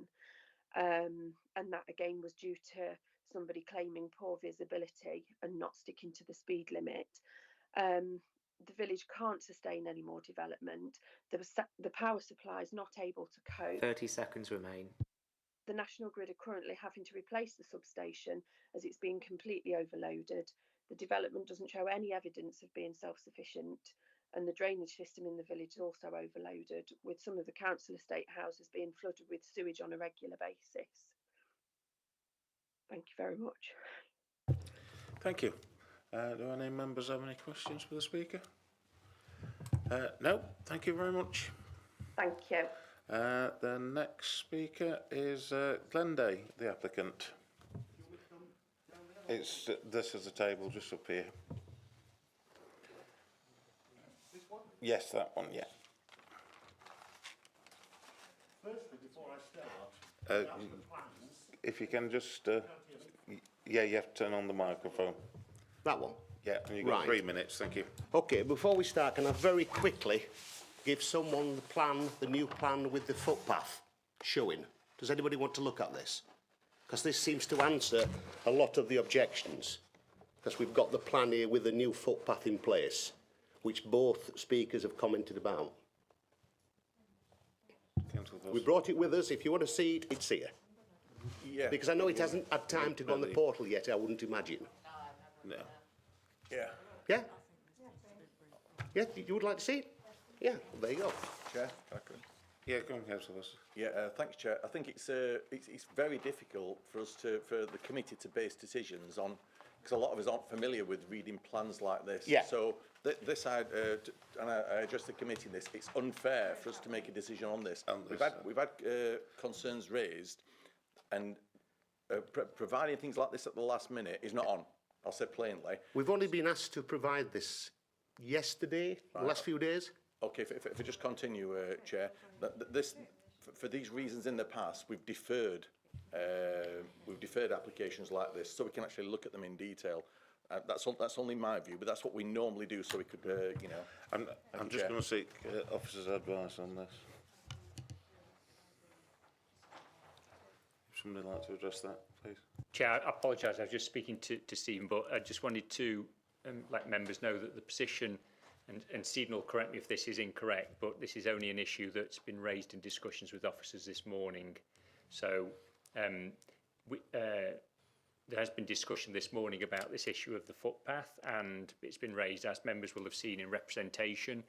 And because of the comments that were made by the residents about the connection that had previously been proposed to connect into the footpath at Wistains Green that you saw on site visits yesterday, this appears to have been a reaction to that, and the applicant is now saying, as I'm sure he will perhaps go on to advise if given the opportunity, that would connect the southern point of a private drive on the submitted scheme to the southern extent of a field next door, which will then connect via a crossing across the main road into a public footway that is part of the highway. So it would get over this issue about the private issue. This isn't a matter that we've been involved with until this morning, Chair, but there has been discussion between officers and the applicant about that. And we've had discussion about, if otherwise members were of a mind to approve the scheme today, how we would go about securing the implementation of that. And there is a way of doing that, but we've not been involved with any plans other than what you now have before you. So I hope that clears it up from an officer point of view. What would be that mechanism? It would be by the imposition of a Grampian style condition that would require the delivery of a footpath link in accordance with an agreed scheme prior, we were discussing this morning, potentially to the first occupation of any dwelling on that site. Right, thank you. So there is a planning mechanism, but just so members can be clear, this isn't something that until this morning we've been involved with and have had discussions with the applicant about, and it's in response to the concerns that have been raised about the option that was shown on the previous plans about having the footway link into the Wistains Green footpath, which the occupants of Wistains Green kicked back against because it is, we're advised, a publicly owned piece of land, and they didn't want the connection into that footway. I'm happy to take any further questions of clarity if members want, but hopefully that sets members' minds at rest in terms of what officers' involvement has been. Is everyone clear on that? Is everyone... Councillor Liggett. I'll just going to stick my four-penny in and say I just think this is a bit unfair to the residents. I mean, we didn't know about this, so they definitely don't know about it. Yeah. I mean, when Councillor Cupid mentioned the footpath, I thought, well, we were told yesterday there isn't a footpath. Yeah. So, you know, to me, we're very confused. And I just think this needs to be brought back. And people have had time to look at things properly. Regarding a footpath, we defer regarding a footpath. Is that... I'm sorry, Speaker, we can't take that. I haven't, I've only spoke 10 words. I think we've had it clarified really by Adrian that we can put some condition in there.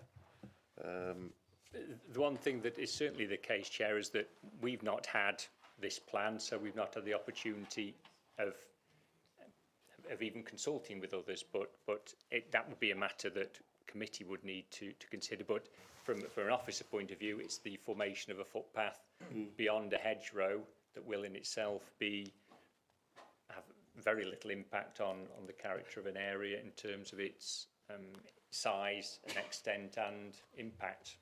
Can I just add to that this appeared as a condition on the original planning permission for the 8 dwellings.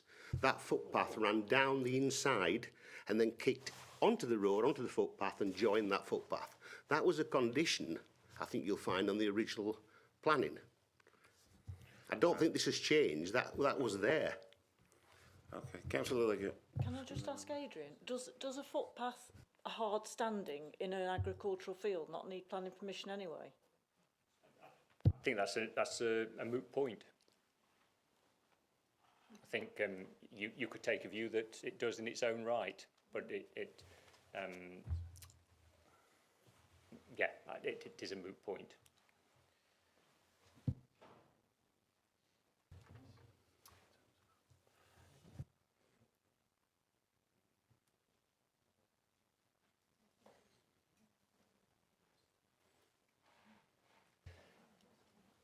Chair, just in consultation with the Assistant Director, his view is certainly because of the late submission of this that we, as officers, we would best advise in committee to defer the item, receive the plans, undertake the any reconsultation necessary and bring it back as soon as we can, Chair.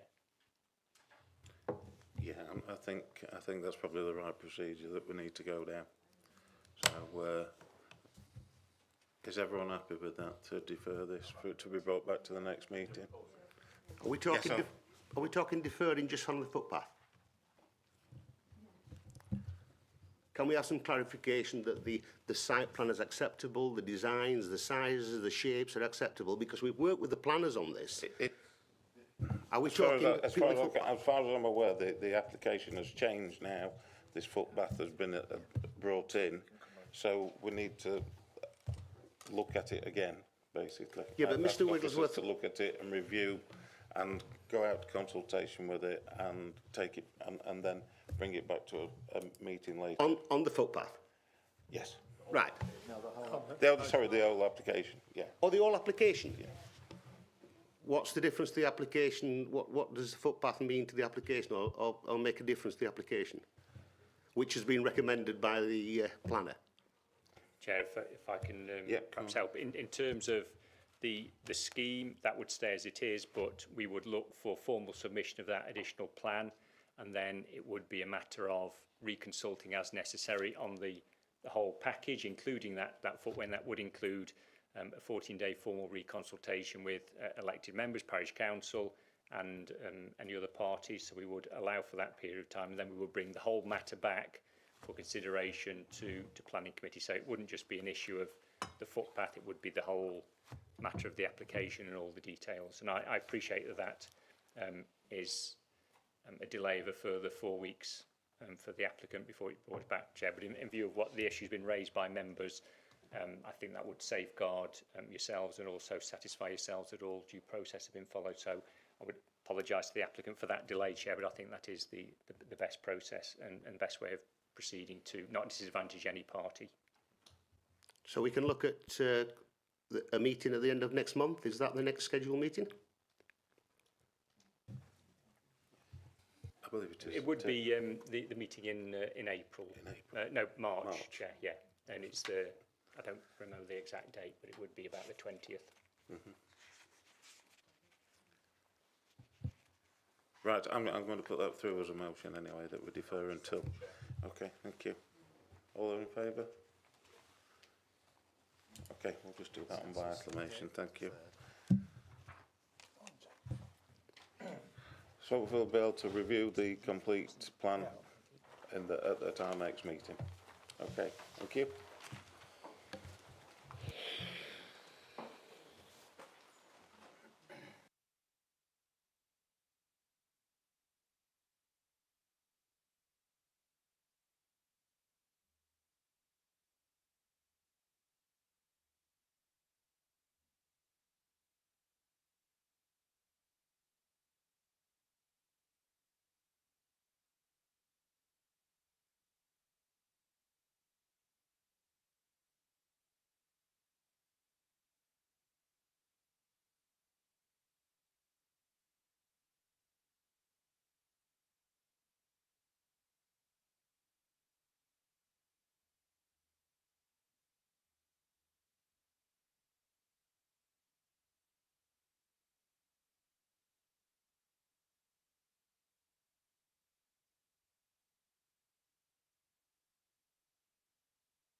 Sorry, Chair, I forgot to share the screen. Just bear with me a second.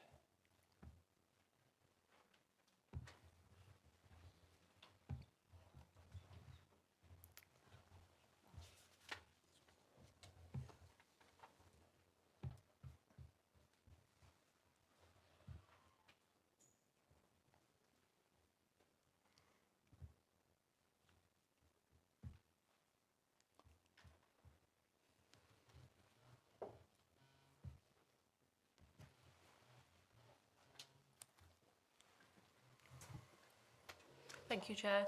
The application seeks retrospective permission for the retention of a patio and a front porch. This is a resubmission of a previously refused application. The site is located outside of the settlement development limits for Claycross and is within open countryside. The site is located within a secondary area of multiple environmental sensitivity. No statutory consultees have identified any technical reasons as to why this application should be refused. So this is an aerial photograph, shows the application site highlighted in yellow and the surrounding area. The access to the site is taken off Newmarket Lane. This is just a slightly more zoomed in view of the application site. The application site is a former residential property which has been converted into tea rooms. A bridleway runs through the site along the access track. On the opposite side of the track is Stretton Hall Farm Shop, which also serves hot drinks and snacks. The nearest residential properties are sited to the northwest of the application site, approximately 120 metres away, and can be seen in the top left-hand corner of this photo. So just to go through some plans, this is a site location plan. And to provide a bit of history on the site, the following slides go through the plans of some previous applications we've had on there. So planning permission was granted for the conversion of the existing building into tea rooms with the provision of some car parking. This was granted in 2022. So these were the approved floor plans for the original application. And as you can see, it includes an access ramp to the front and a small patio area. These are the proposed elevations from the original application. And then this is the site plan from the original application as well. A subsequent application was submitted to seek retrospective permission for a porch, patio and additional car parking. This was the site plan for this application. A further application was then submitted in relation just to for the car park. So it was to seek for the approval for the layout, and this was approved with some additional landscaping and the parking bays and the access roads to be completed with grasscrete. And then now to go on to the plans for the current application. So this is the site layout plan for the current application. This slide shows the proposed elevation. It shows a porch on the front, which projects 2.5 metres from the front elevation with a width of 5 metres and an overall height of 4.8 metres, and the patio that wraps around the eastern corner of the building, measuring 40 metres wide and 40 metres deep at the largest projections. And then here's the floor plans that shows the porch and the patio. And then just onto some photos. This is a picture of the porch at the front and then the patio. And then just a photo from a different angle. A close-up picture of the porch and the ramp. This is a view from the bridleway which runs through the site looking back towards the application site. And then this is the area of the car parking to the left-hand side of the building. So just to conclude, officers conclude that the extension to the front of the building and the wraparound patio, along with the activity associated with it, would extend the built development and the associated impacts away from the core of the development and into open countryside. As such, officers are of the view that this does not respect the form, scale or character of this sensitive landscape and that it would be harmful to the character of the area. Officers place great weight on protecting the countryside from unacceptable and harmful forms of development, and so attach significant weight to this impact and the protection of the character of rural areas. The benefits arising from the operation of this successful business in the countryside are noted, and it is clearly very popular. However, there is no suggestion here that the business would be stopped from trading. Indeed, permission has been granted for it. Therefore, the additional potential benefits arising from the enlarged south-facing patio are considered limited and are not considered to outweigh, in this case, the harm identified. Accordingly, officers conclude that the proposal fails to accord with local plan policies SS9, SDC3, SDC12 and WC3. Thank you, Chair. Thank you, Kerry. Right, colleagues, we have 3 speakers on the application, the first of which is Councillor Jerry Morley, the local ward member. He will have 3 minutes to get over his points and will be informed when 30 seconds remain.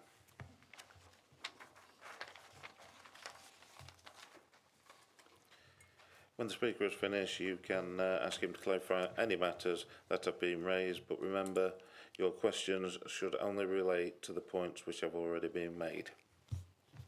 So, over to you, Councillor Morley. Right, thank you very much for listening to me. I'm Jerry Morley, the Parish Council, 31 years, District Council, 26 years. I want to speak on supporting this application. The application is inconsistent with the local plan, which allows development such as this in the countryside and involves small-scale employment related to tourism and necessary for the viable operation of what was a former farming-based business. The 2 points I can see what seems to be a bone of contention is the wraparound patio. If we look at you've seen the plan, and the patio does go around the corner. It's not seeable from the bridle path. You can only see a small amount of it. You can't see anything on it when it goes on the east. I look at the bridle path. It comes in off a new market, and it's probably about 700 or 800 yard, which goes right down. I've been on there many occasions myself. There's not many horses use it, but at the same time I do value if it's only one. It's worth something. But it has been a godsend for these people with horses where they can tie them up, have a rest, have a drink, and get on the way. And as they going away from the bridle path or going down it, going south, dead south, it disappears. You've only got to go about 30 yard and the back on you. It's not in your view. Not in your view. You've seen the long picture regarding the photograph what was coming up the path, coming south to north. I hardly spotted them red umbrellas. I had to look twice, put my glasses on. The main thing what I do want to do is that in Clay Cross, it's been a godsend. This has been an absolute godsend since COVID came. I've seen people who've not been out since COVID who now are venturing out. People I thought had gone away, passed away, but they're not. They're alive, and they're going up with the family. And I want to just talk about the tea rooms. Everything what's been done is a very high standard, and I think I'm going to support it, but I do really think we should start looking at the things for people who's walking up Newmarket with the children in a pushchair, with people in wheelchairs, and they're all attending it. The main thing I want to finish on is that there's exceptional views there, and these views don't cost us £150 a night in certain hotels to go to in daytime. Have I done? Oh, sorry.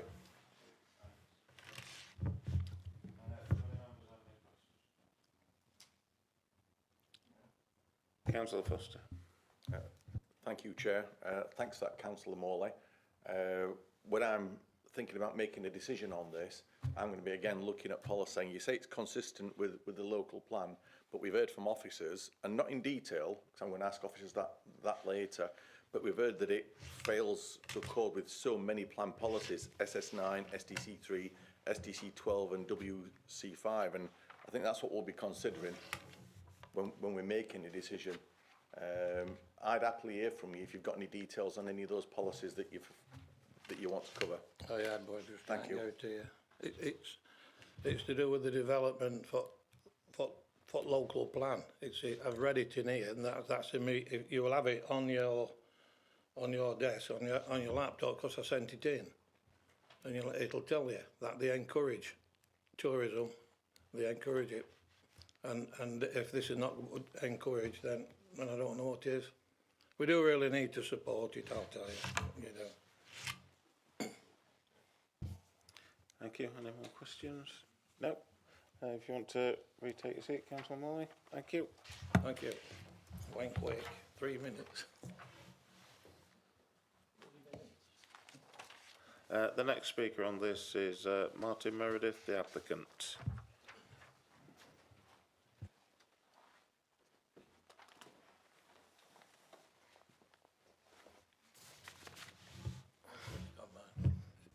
Just try mine.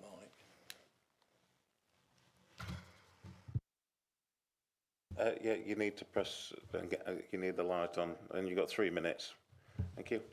Good afternoon. My name is Mark Meredith. My wife and I are third generation owners of Stretton Hall Farm. The various planning considerations are detailed in the supporting statement and officer report, and it is not necessary for me to repeat those here.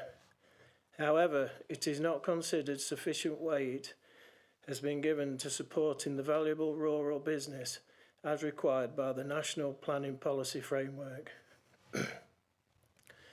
Over the years, it has been very clear to my wife and I that for the farm to survive, we have had to diversify. This has required significant financial investment. We are proud to say that the tea rooms and farm shop that we now employ 15 local people, both full-time and part-time. If this application is denied, then this would not only have a detrimental impact to the tea rooms business, but also a reduction in employment. The tea rooms are open from 9:30 to 5 p.m. The tea room prides itself in trading with other local Claycross businesses, Jackson's the Bakers, Meadowfresh and Arden Coffee, to name just a few. The construction of the covered entrance is no way intrusive to the surrounding area and more in keeping than the original 1960s white flat roof UPVC conservatory sitting on the same base as the original conservatory. The patio and covered entrance are both south facing with views across the land owned by ourselves, but no way visible from Newmarket Lane. In fact, people even comment that they struggle to find us. We have recently had an application passed to increase the size of the car park for the tea rooms and farm shop. The tea rooms and patio area have good disabled access and disabled toilets.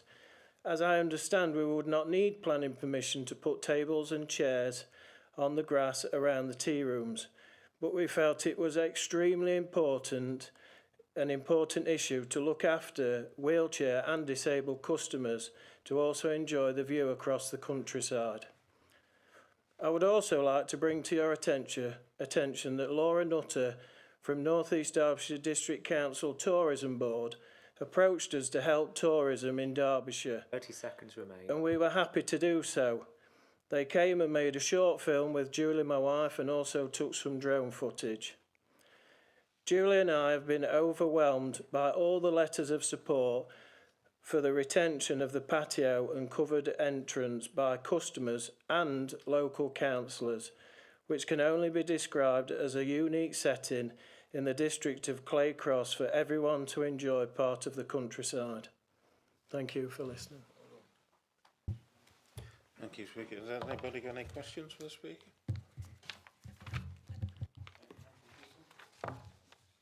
It's relating really to the car parking, which can be seen from Newmarket Road. Have you sorted out the bays yet and the It has been passed, Yeah.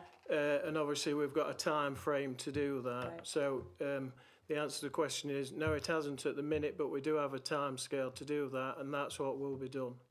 Right, thank you.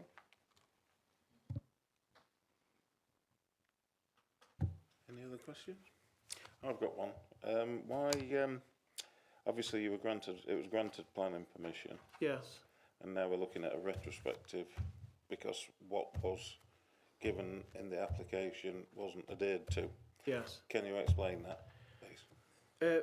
Regarding the patio area, personally, I didn't feel that it was intrusive to the countryside, and I noted that if somebody came with a wheelchair, they would have to go into the tea rooms, navigate round the tea rooms, and then out through the patio doors. And because it was such a low level, I felt that it wasn't intrusive in the countryside, so that they could go straight up the ramp and straight onto the patio. Thank you. No more questions? If you'd like to retake your seat. One more. Thank Oh, you. sorry, we've got one more question for you, sorry.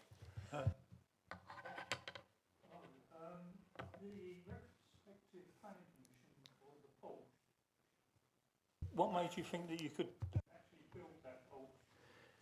Well, we call it a porch. I would call it a covered area because it's not enclosed. It doesn't have windows and doors on it. So the definition of a porch or a covered area, I think, are quite different. Okay, thank you. Thank you. Yeah. Am I right? Does the bridleway go down to your farm? Yes, it does. So, thank you. Right, if you'd like to retake your seat. Thank you.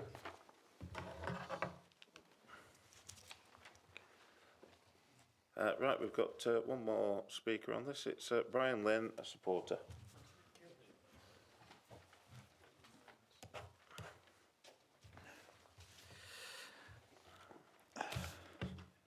Thank you.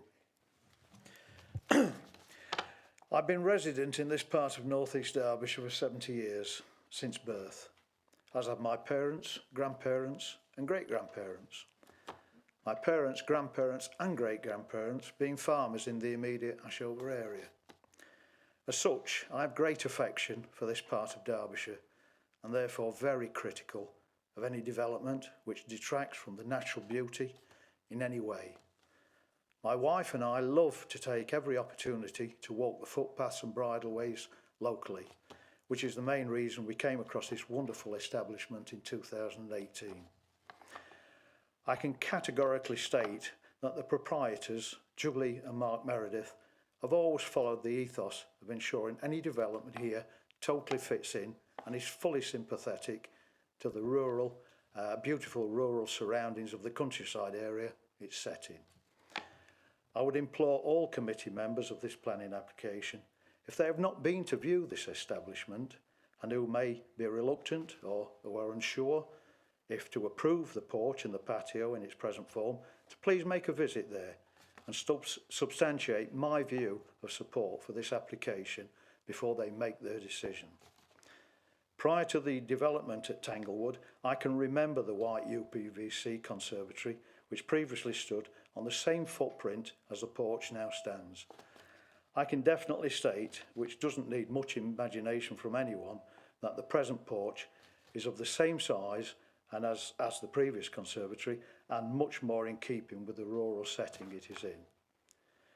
The additional patio area which is in dispute with the planning application is not visible from the bridleway or roadway and therefore has no impact whatsoever on the exceptional beauty of this area. The patio area was extremely popular with all customers last spring, summer and early autumn. The views, flora and fauna which can be seen from this vantage point are magnificent. We are so lucky we can walk and meet other people for refreshment at such a wonderful location. Please don't deprive me and all the other lovely customers of Tanglewood this glorious experience. All farmers are now having to diversify from the normal farming livelihoods and methods. The owners of Tanglewood have done 30 this with seconds innovation and serious thought for the local surroundings. Please support the porch and patio as it now stands. Remember, the Meredith family are the rural custodians of this small part of North East Derbyshire, but I can assure you all that the outlook and the upkeep for this is totally safe in their hands. Thank you. Thank you, Speaker. Any questions for the Speaker? No, if you'd like to retake your seat. Thank you. Thank you. Can you just switch the microphone? Sorry. Thank you. Right, colleagues, you will now have the opportunity to put questions to the officer about the application. So I'll now... Right, Councillor Gay. Can I just confirm what would happen if this was refused? Would that extra bit of patio and the porch have to be removed? Is that what would have to happen? In effect, Chair, that would be unauthorised, and the council would be in the position of having to consider taking formal action to secure their removal, yes. Thank you. If the application were refused, of course, there would be a right of appeal against any decision taken. So it would depend on how both of those fell together. Thank you. Councillor Foster. Thank you, Chair. Yeah, my question is, I've looked at the policies mentioned, and I can see how that applies, but it mentions also national planning policy framework, and which part exactly are we looking at in that? I know it says it takes into account the overarching, but which paragraph are we looking at in particular? It's not mentioned in the report that I can see. Thank you, Chair.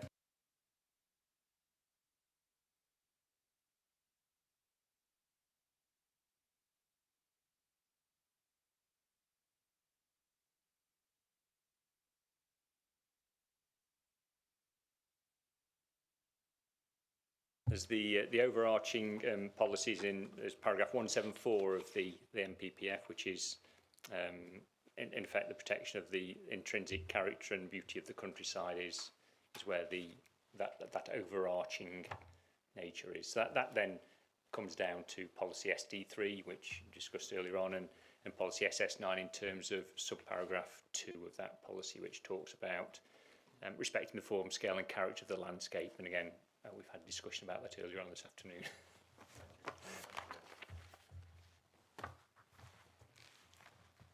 Thank you, Adrian. Any more questions for officers? Andrew Cooper. Just for clarification, please, Chair. The site plan edged in red, does the actual patio fall inside that? We have had that discussion amongst ourselves as officers, Chair, and in terms of the scale of the location plan, it's difficult to be exact. We think it's pretty close, but we've taken the view that we've taken on its face that it would fall within that. But if it doesn't, it's on the margins. But we have had that discussion, Chair, in view of the scale of that red line plan. We believe that it possibly does, which is why we've not taken it further.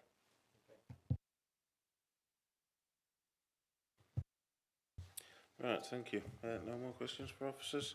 Right, that leads us to the final part of the process, our discussion about what we have heard, what we think and what we want to decide. I would now like to open the floor to debate.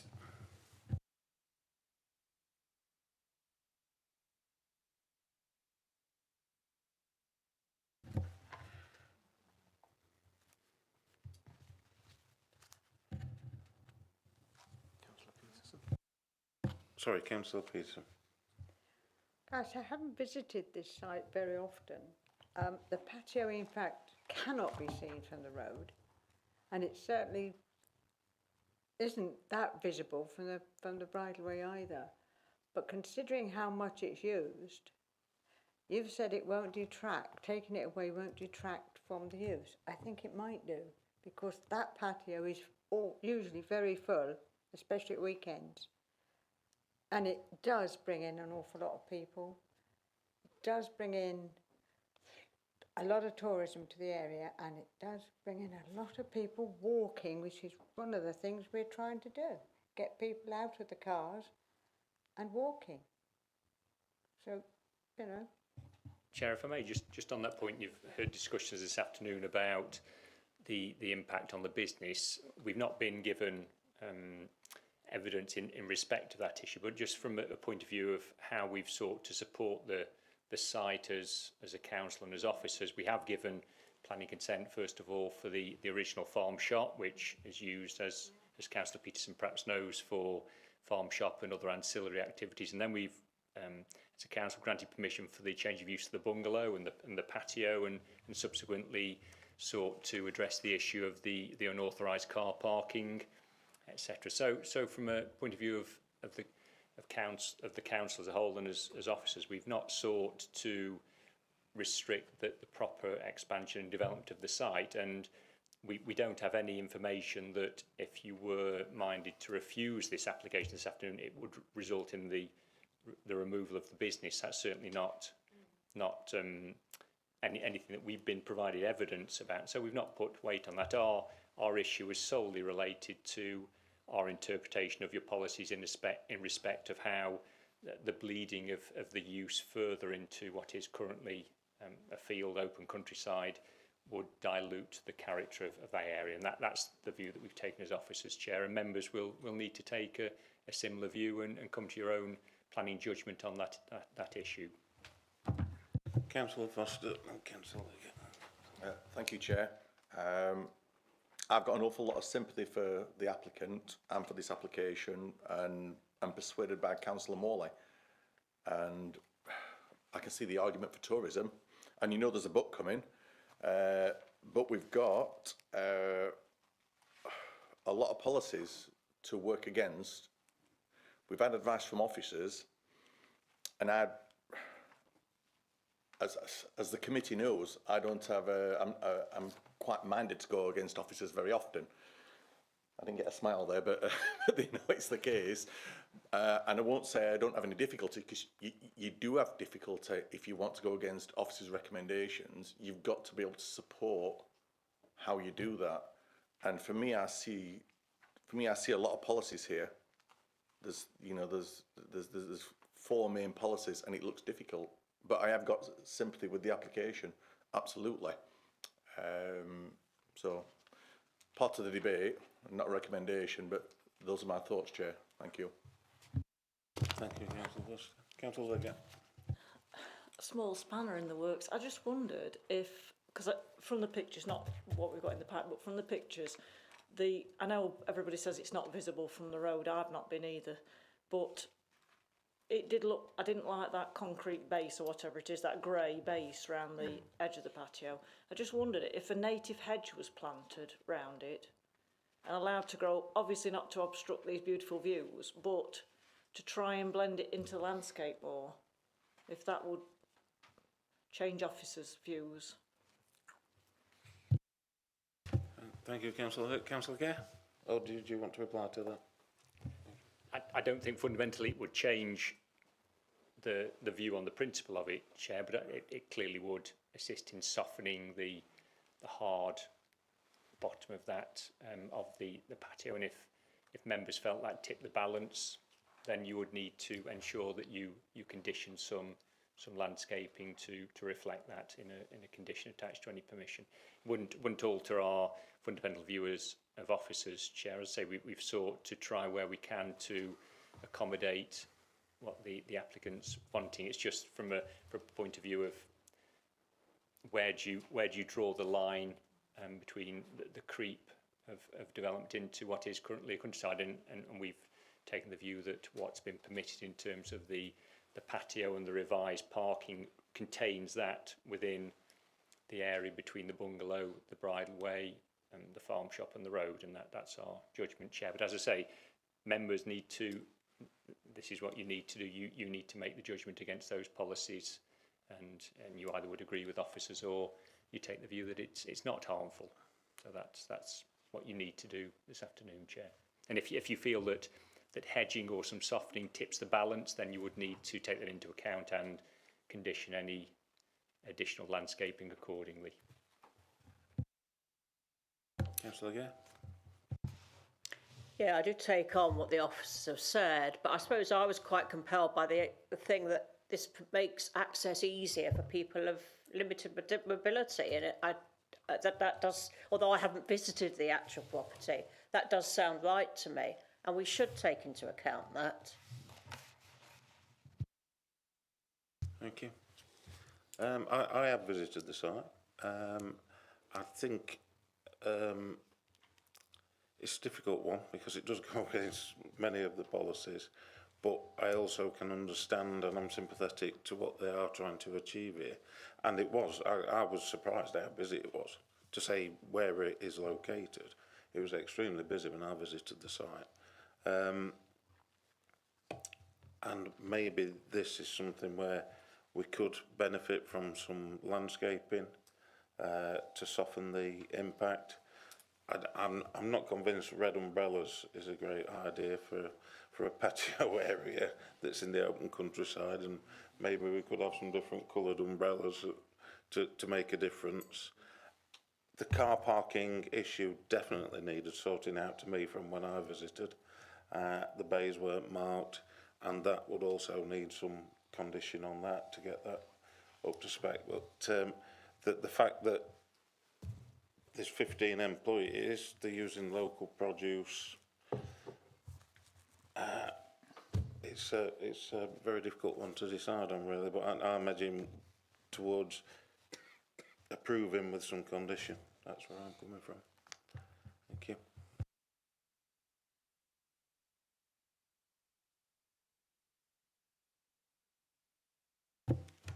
Councillor Lacey. I'm tending to agree with Councillor Foster.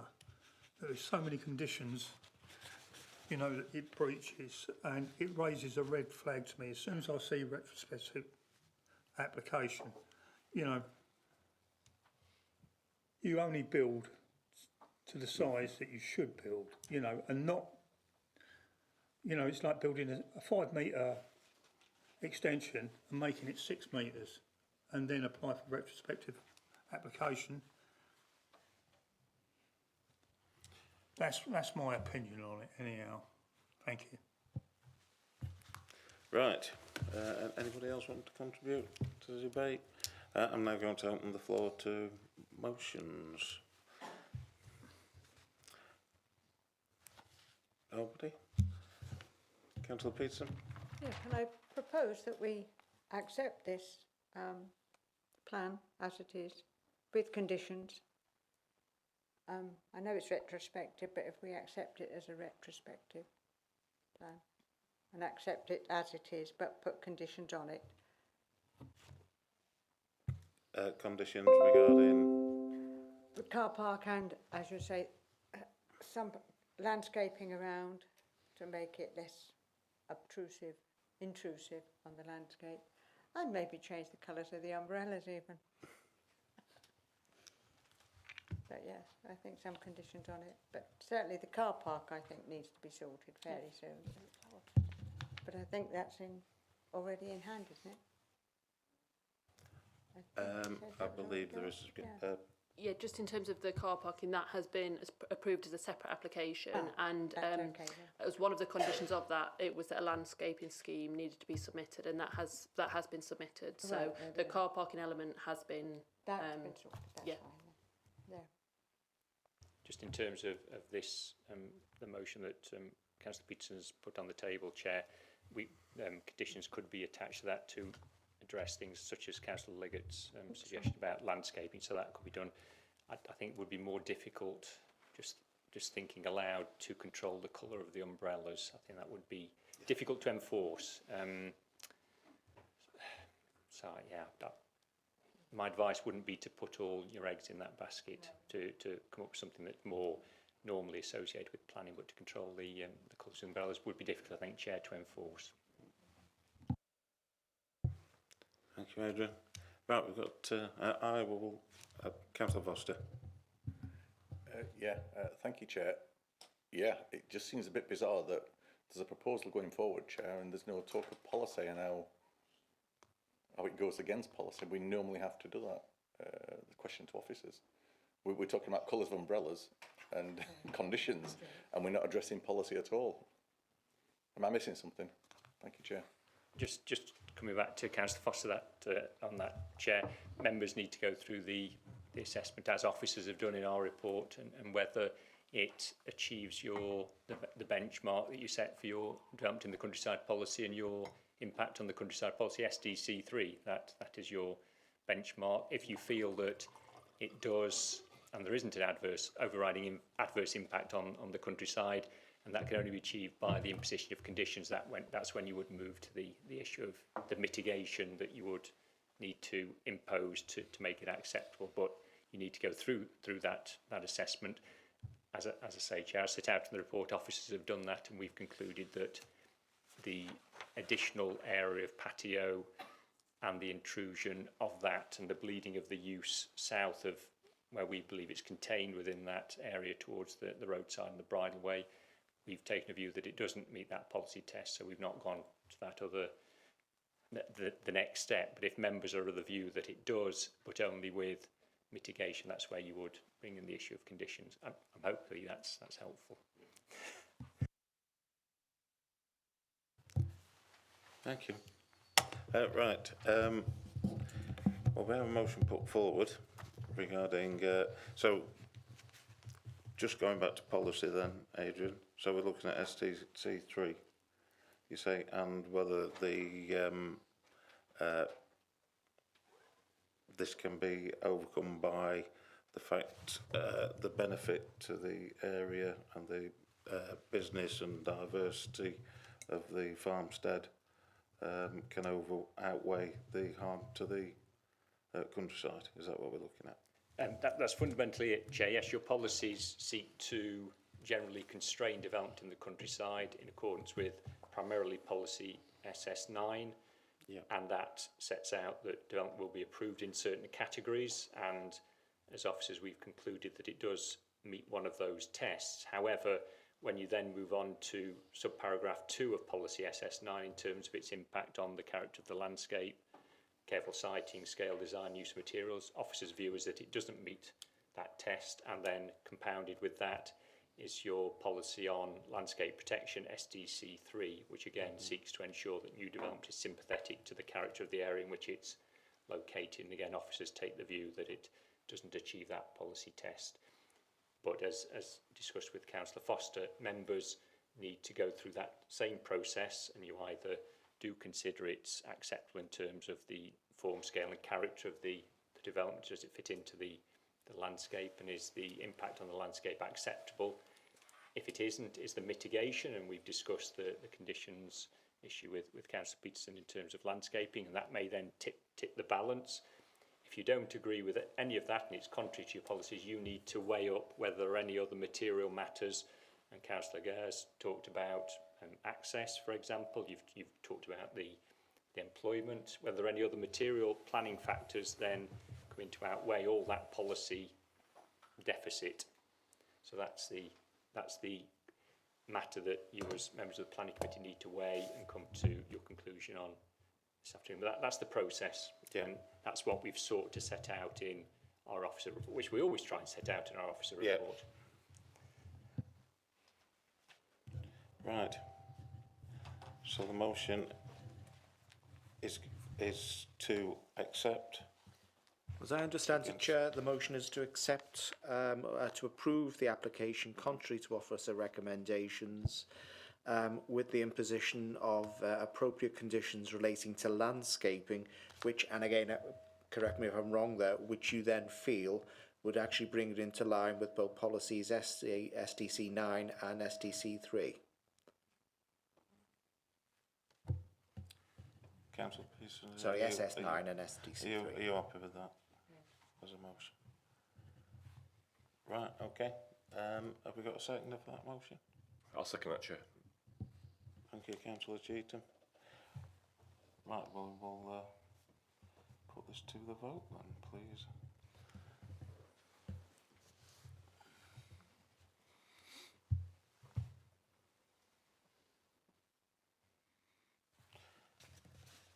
Right, everyone happy with the way they voted?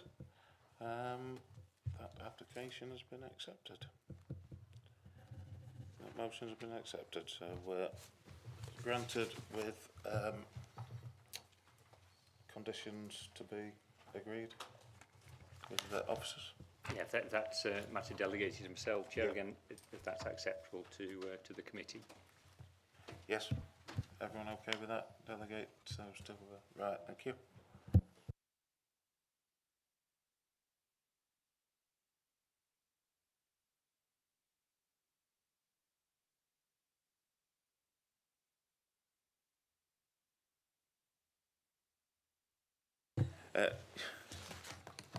Yeah, we're just going to have another quick break because the planning officer's computer's about to die. So, so if we just have a couple of minutes break.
Right, members, that brings us to item 7 on the agenda, our fourth application, NED stroke 23 stroke 00592 stroke FL Ollymore Side. I'm going to ask the planning officer to tell us about any late comments and to give a brief presentation showing any photos and plans of the site.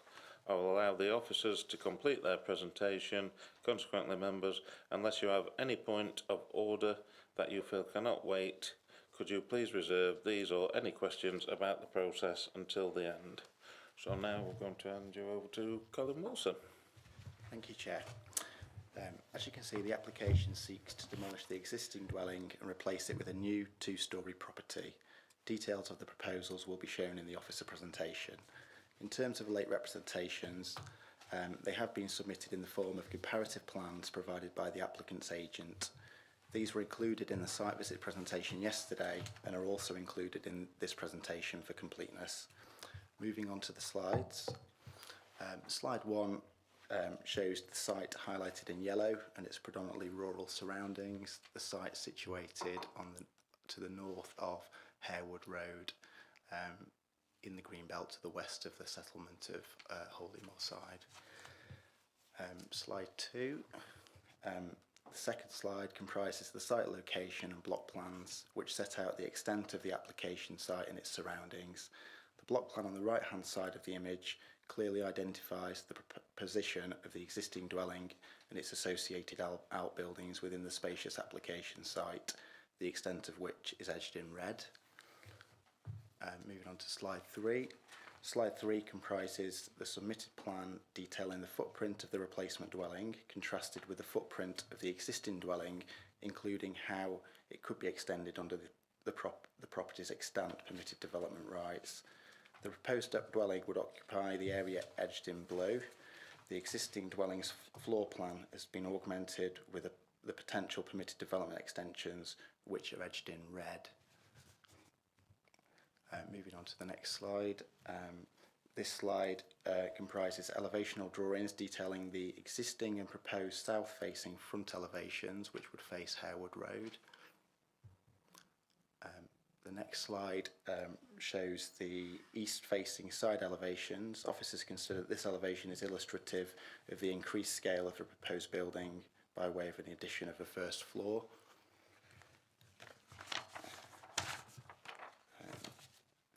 So slide 7 comprises the existing and proposed west-facing side elevations. Apologies, sorry, I've missed a slide. Sorry, this is slide 6. If we can get back to that one, sorry, Aid. And this is the proposed rear elevations, which are north-facing. That's moving on to the. Sorry, it's the next one now. Yeah, sorry. Apologies. This is the existing and proposed west-facing side elevations. Moving on. This plan was submitted by the applicants. The plan sets out the proposed south-facing elevation of the replacement dwelling and the extent of their permitted development scheme, which is highlighted in red. Moving on. In addition, the applicants have also requested the inclusion of the computer-generated images before you. These show the proposed dwelling and the permitted development scheme, which you can see on this slide. For the avoidance of doubt, the top image represents the development proposed under this application, and the image below comprises the applicant's permitted development scheme, which they set out as a fallback position should they be unsuccessful in obtaining planning permission. Moving on to some photos of the site. This is a photo of part of the principal elevation of the existing property and the associated outbuildings and the property's driveway. The next photo shows the eastern elevation of the existing bungalow, which occupies the site, and the rear elevation of the bungalow taken from the rear garden, which slopes up the hill in a northerly direction. The final 2 photographs are photos from Harewood Road itself, looking at the principal and side elevation of the proposed property, and these give an indication as to how the property is experienced from the nearest public viewpoint from Harewood Road.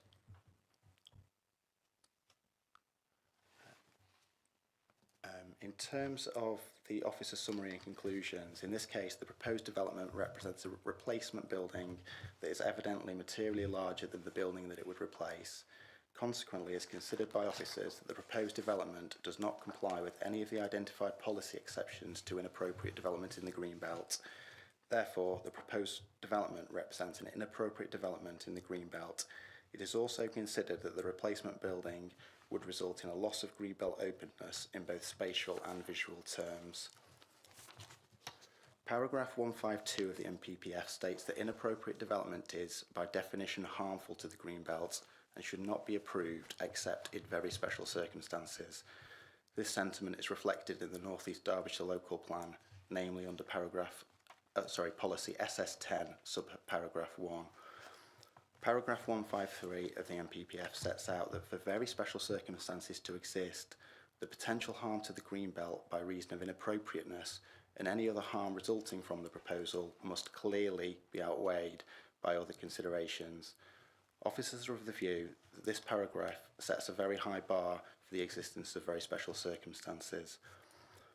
The applicant has set out that the existence of a permitted development scheme, as referred to in the officer presentation, the improved environmental credentials of the replacement dwelling when contrasted with the permitted development scheme, and other matters such as biodiversity enhancement would amount to very special circumstances that would justify the replacement dwelling applied for under this application. However, for the reasons detailed in the officer report, officers are of the view that the circumstances set out by the applicant do not, either individually or cumulatively, clearly outweigh the identified Greenbelt harm. Moreover, officers consider that the circumstances set out in the applicant's submission are not site-specific and would be easily replicated, potentially in cases of numerous replacement dwelling applications across sites within the North East Derbyshire Greenbelt. Therefore, it is considered that very special circumstances do not exist, and to grant permission would be contrary to policy SS10 of the North East Derbyshire Local Plan and the National Planning Policy Framework when read as a whole. In addition to the development being considered unacceptable in Greenbelt terms, officers are of the view that the proposed replacement dwelling would have a greater impact on the character and appearance of the rural landscape than the existing dwelling and the permitted development scheme presented by the applicant as a very special circumstances. That concludes the officer presentation. Thank you, Chair.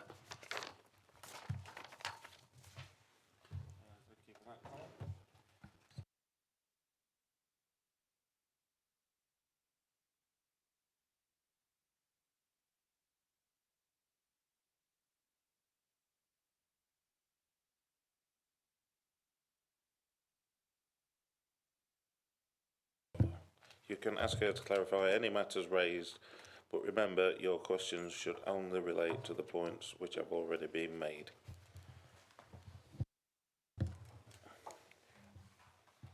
We have 3 minutes when you're ready, and if you want to press the microphone button on your right hand side, that's fine. Thank you. Can you hear me? Hello, I'm Bridget, and I've lived in the area for 22 years. My husband Alistair and I are the applicants, and we've lived at Woodlands with our 2 boys for almost 2.5 years. My husband and I both work from home, and it's really challenging as we need to work in privacy away from family rooms. My elderly parents are in their 80s. They live in Sheffield, and at times they need to stay for support.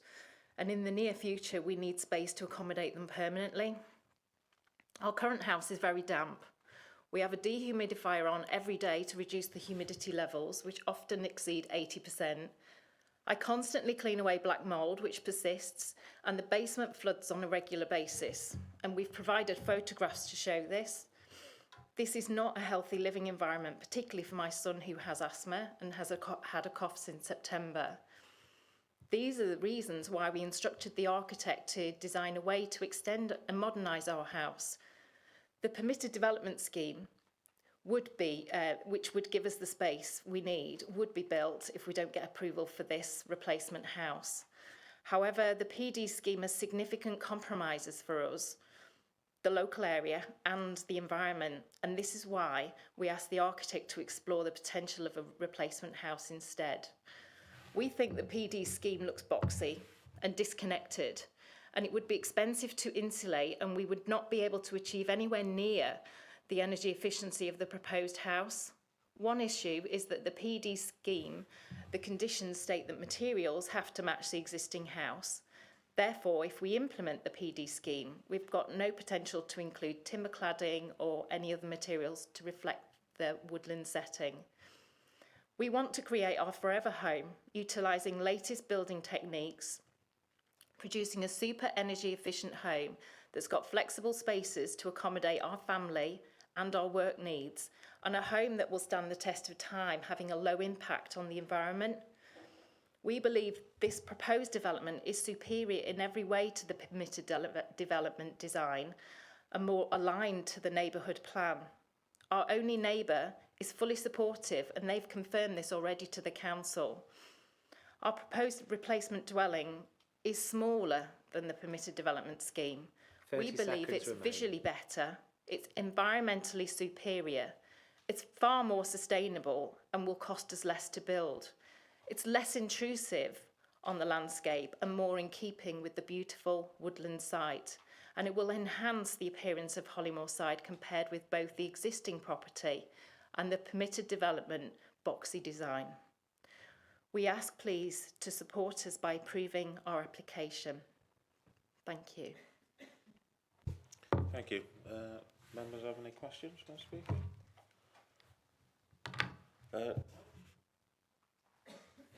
Right, if you'd like to retake your seat. Thank you. The next speaker is the agent, Charlotte Stainton. You've got 3 minutes whenever you're ready. Thank you. Thank you. The approvals you have granted this afternoon demonstrate that new dwellings in the countryside can be appropriate. When the reports were published last week, we were very surprised to see concerns about visual and landscape impacts. On the 11th of October, I sent an email to Colin which included, "Please can you confirm whether you have any concerns about the proposed design and materials? Also, do you have any concerns about the appearance of the property from short, medium or long distance views or any other countryside impact? If so, please confirm the viewpoints." Colin replied on the 26th of October as follows. "In terms of the overall design of the proposed property, officers have no fundamental issues. Similarly, officers have no specific concerns regarding wider landscape harm." Colin also confirmed in that email that the site meets the definition of previously developed brownfield land, which you've discussed extensively today. Why are you now being advised that visual and landscape harm would result from the scale and design of this scheme? Officers have advised that you should consider whether there are very special circumstances which mean the proposal is acceptable. We have submitted a 56-page very special circumstances report. We have provided a visual comparison of the proposed development and fallback scheme, which I believe you have.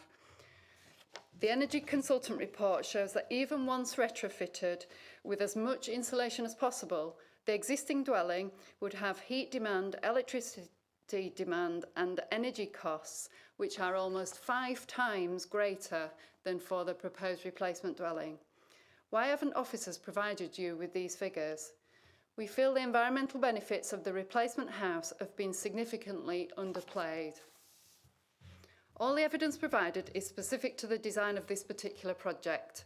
The proposed replacement dwelling would be no larger than the fallback scheme in volume or height, be significantly more attractive than the fallback in terms of style, proportions, orientation of the roof and materials, deliver a usable layout for modern family living, give a thermally efficient, healthy environment, enable the major existing structural and environmental issues to be addressed, provide substantial benefits in terms of energy efficiency, and enable the council to control the provision of biodiversity enhancements and site investigations by conditions.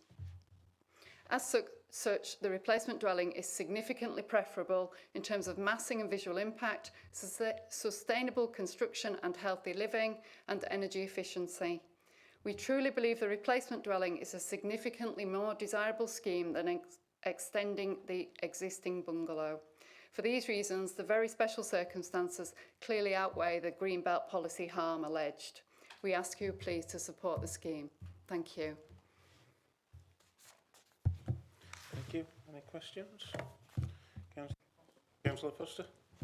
Yeah, thank you, Chair. Thanks for that, Ms Stainton. Thank you. My question's around what we've heard earlier from the applicant, and I thought I'd save this question for you because I thought you'd be on this. And it's to do with the exception which is mentioned in the report for paragraph 154D and SS10 2D, the same, when it speaks about the new building and it not being materially larger than the one it replaces. Yes. Yeah. We've heard from the applicant just there that this one's smaller. Can you confirm which one it is? Because our officers are quoting this 154D. Sure. Thank you.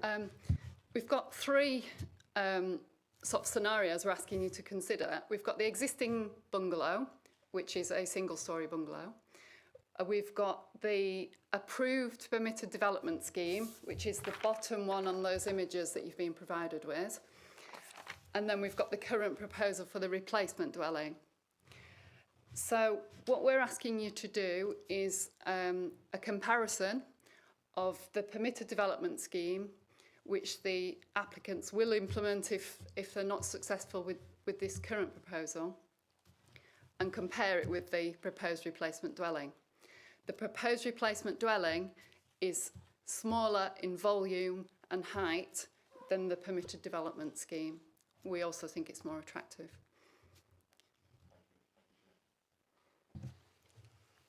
Thank you. No further questions if you want to retake your seat. Thank you. Well then, colleagues, we now have the opportunity to put questions to officers about the application.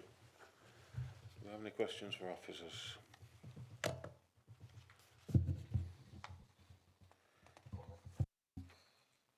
Yeah, Councillor Foster.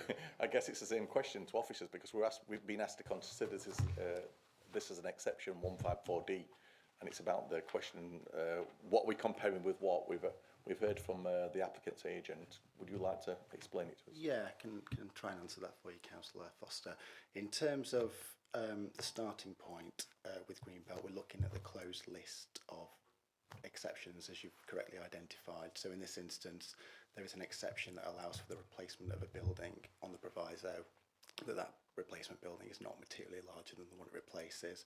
For the purposes of looking at any application for a replacement building, we would be looking at the existing building as is, not what could be done in theory under permitted development rights. So the starting point is it's a replacement building, it's in the same use, dwelling house, but it's in the view of officers, evidently it's materially larger, it's substantially bigger than the comparatively diminutive bungalow that occupies the site. So that's the starting point that leads officers to the conclusion that it represents an inappropriate development in the Greenbelt, which clearly in the MPPF is then identified that such development will only be supported if very special circumstances exist. Councillor Foster. So following on from that, should I as a planning committee member be considering this new application to the existing bungalow, in which case I'm following 154D, or should I be comparing it to the one that's got permitted rights already? That's my question. What should I be looking at? Both are factors in the decision-making process, but in terms of whether it represents an inappropriate form of development, you should be looking at the existing bungalow and whether the replacement building is in the same use and not materially larger. That would be the only way, in my view, that you could conclude it's not inappropriate, unless you believe it complies with any of the other policy exceptions. And Charlotte's identified previously developed land, but that is a policy exception, but there is a clear requirement that any redevelopment of previously developed land would not have a greater impact on the openness. So again, officers would conclude that it fails that test because it is a substantially larger dwelling that's been proposed, which would impact on openness in spatial and visual terms. But following on from that, in terms of the permitted development fallback position, we've identified that that is a material planning consideration that could weigh in the balance, but it would need to be considered as to whether that, along with the other factors, would amount to very special circumstances. That's the view of officers, that it's an inappropriate development and would only be allowed if you consider that the circumstances presented would be very special. Just add one thing to that, Chair, that we've set out in the officer report, as Collins set out, you've got to go through that process. And again, we discussed earlier, you need to follow that process as planning committee. But the one issue that we've tried to emphasise in the report is that the very special circumstances should clearly outweigh. So that's also weighed into our assessment. Those very special circumstances will need to clearly outweigh any harm that's apportioned. Thank you. No more questions for officers? Right, thank you for that, officers. Final part of the process, our discussion about what we have heard and what we think and what we want to decide. I would now like to open the floor to debate.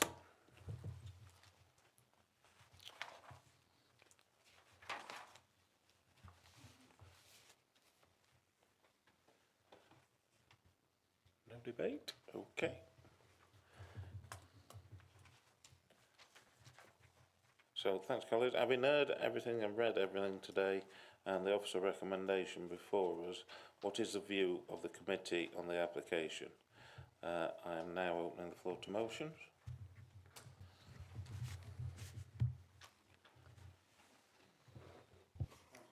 Councillor Lacey and then Thank you, Councillor Chair.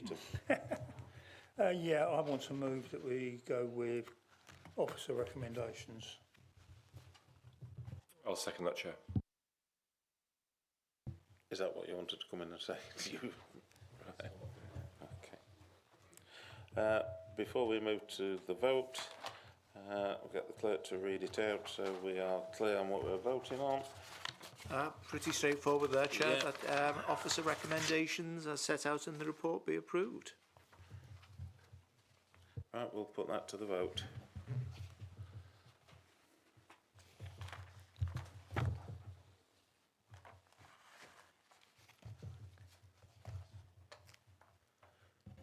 Thank you, members. That's been carried. Going with officer recommendations. Thank you.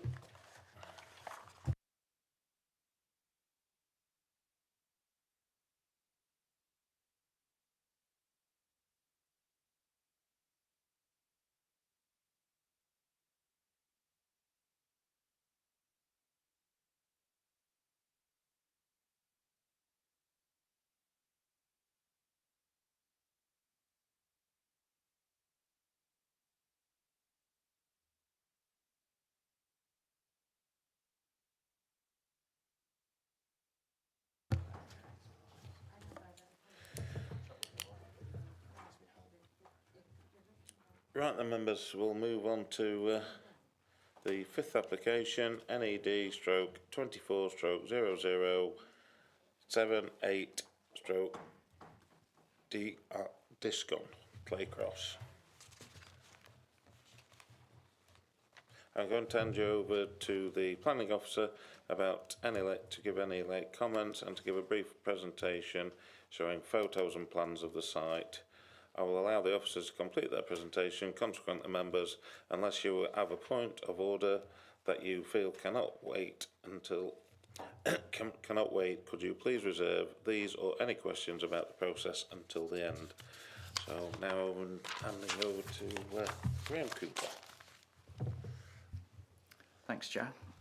So hopefully Adrian will get the slides up. So yeah, here we are. So this submission is an application to discharge condition 45 pursuant to the proposed works involved with the redevelopment of the Claycross Town Centre as part of the Claycross Town Deal.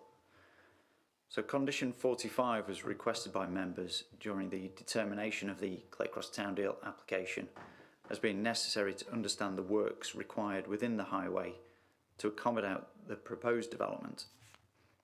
As part of the determination process, it was requested that the application come back to Planning Committee so members could consider the submitted details in relation to works in the highway associated with the approved scheme. So members yesterday attended the committee site visit and there were some photos shown of the site. We've received no late representations and there are no technical reasons to refuse the submitted details. As such, officers recommend that the details submitted are approved. Next slide, please. So this slide illustrates the application site, which you'll be familiar with from the last time at committee. So the site is shaded orange and it covers a large area of the Claycross town centre. Next slide, please. So this is a more zoomed in view of the proposed development site. The application site extends from the retail units up to the north towards Tesco, as far west as High Street, as you can see, extending along Market Street, and to east all the way to Broadleys, and south to the Clock Tower building that you can just see next to the Smithybrook View Care Home facility. Next slide, please. So this is just the location plan that was submitted with the application.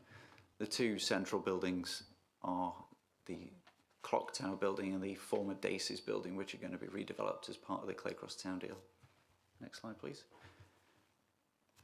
So this site plan illustrates the works proposed, ranging from the pedestrianisation of the stretch of Market Street in the top left there, the reopening of part of Bridge Street, which is just to the north of that screen, near to the bus station, the formation of a new town square, redevelopment of the Clock Tower and former Dacey's building, centre of that picture, and the new incubation units that you can see in red, the new open space, and then access onto Broadleys to the east. And that concludes my presentation, Chair. Thank you, Graham. Right, colleagues, we have two speakers on the application, the first of which is Richard O'Donoghue, the applicant. He will have 3 minutes to get over his points and will be informed when he has 30 seconds remain. You can ask him to clarify any matters that are raised, but remember your questions should only relate to the points which have already been made. And I believe Mr O'Donoghue is joining us by Teams. So over to you, Mr O'Donoghue. Thank you, Chair. I'm just here today really to answer any questions from the committee, given there's a recommendation from officers for approval or discharge of the condition. Thank you. Right, so it's just a question and answers. Anybody got any questions, Mr O'Donoghue? No, it looks like you're escaping scot-free. Thank you for attending. Right, the next speaker is Nikki Slack, the agent, who is also joining us by Teams. Hello. Is it coming up? Hiya. Yep, you've got 3 minutes when you're ready. Thanks. Hi. Yeah, so I'm Nikki Slack. I'm an associate civil engineer working for PJA on behalf of North East Derbyshire. I have developed the proposals from the initial concept proposals that were presented to us when we came on board with the project, and I wrote the technical note of the highways design development, and I'm just here to answer any questions that anybody might have. Thank you. Do any members have any questions? No? Right, okay. Right, colleagues, you now have an opportunity to put questions to officers about the application.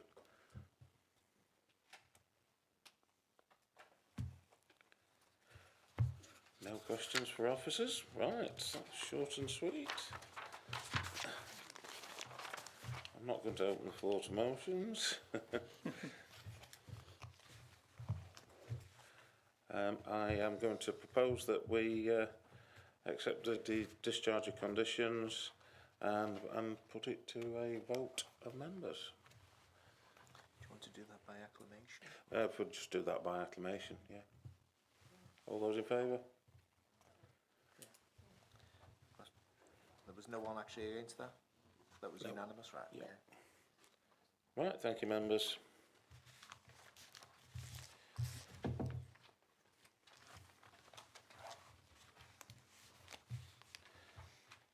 Right, we will now move on to item 9, Trees Preservation Order, TPO 295/2023, Dronfield.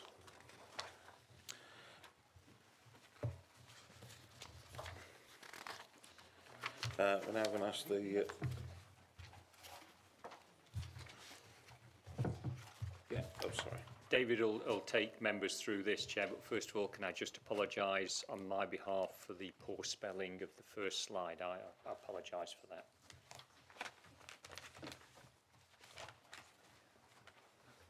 Right, I'll hand you over to David to outline the report. Thank you. Thank you, Chair. Tree Preservation Order 295 was made in its provisional form on the 26th of October 2023. The effect of the order is it applies for 6 months or until confirmed or modified. Before to decide to confirm an order, the local authority must take into account all duly made objections and representations that have not been withdrawn. One duly made objection has been received and there have been no representations of support received. The Council's Principal Arboricultural Officer believes that there is a foreseeable risk to trees situate west of Neverdene Road. This would likely result in the loss of trees should TPO 295 not be confirmed in the interests of amenity. TPO 295 protects trees situate west of 3 Neverdene Road, currently located within a vacant plot laid to lawn and close to the junction of Gomersall Lane and Gosforth Lane, Dronfield. The trees protected include a mature sycamore tree, specified within the order as an individual tree and described as T1. The order also protects a group of trees comprising of 3 early mature sycamores and a single birch tree. The group is described within the order as G1. So you can see it on the screen now. TPO 295 was served in response to the tree officer becoming aware of pre-application advice being sought regarding the development of the vacant plot. The plot west of 3 Neverdene Road was previously within the ownership of Derbyshire County Council and gained permission to change its use to domestic curtilage. A further permission was granted for the construction of a new dwelling, although this was not implemented and that permission expired in 2017. Modifications are required to the schedule of the order to accurately describe G1 under the group heading of the schedule instead of the area heading as stated within the provisional order. One objection has been received and it raised 4 separate points, and these are detailed within the report at part 4. The arboricultural officer has responded to each point within the objection and the officer's response is given within the report at part 5. The officer's recommendation is to confirm TPO 295 with the modifications to describe group G1 under the group heading of the schedule within the order. And there are a couple of photographs which show the trees, so it's been cropped a bit there. So the tree to the forefront of the image is the mature sycamore T1 in the order, and then the trees just behind it in the photograph. That's G1. Second photo might be better. T1 on the left, the mature sycamore, and the group of trees. You can just see the arrow pointing to that. All the trees are roadside trees there.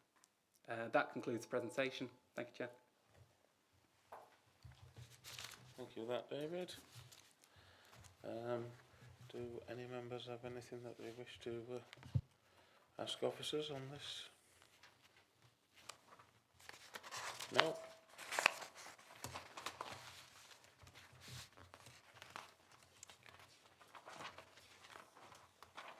I propose we move to the vote to accept officer recommendations on this. And I think we'll do this again by acclamation. Yep. All those in favour? Thank you.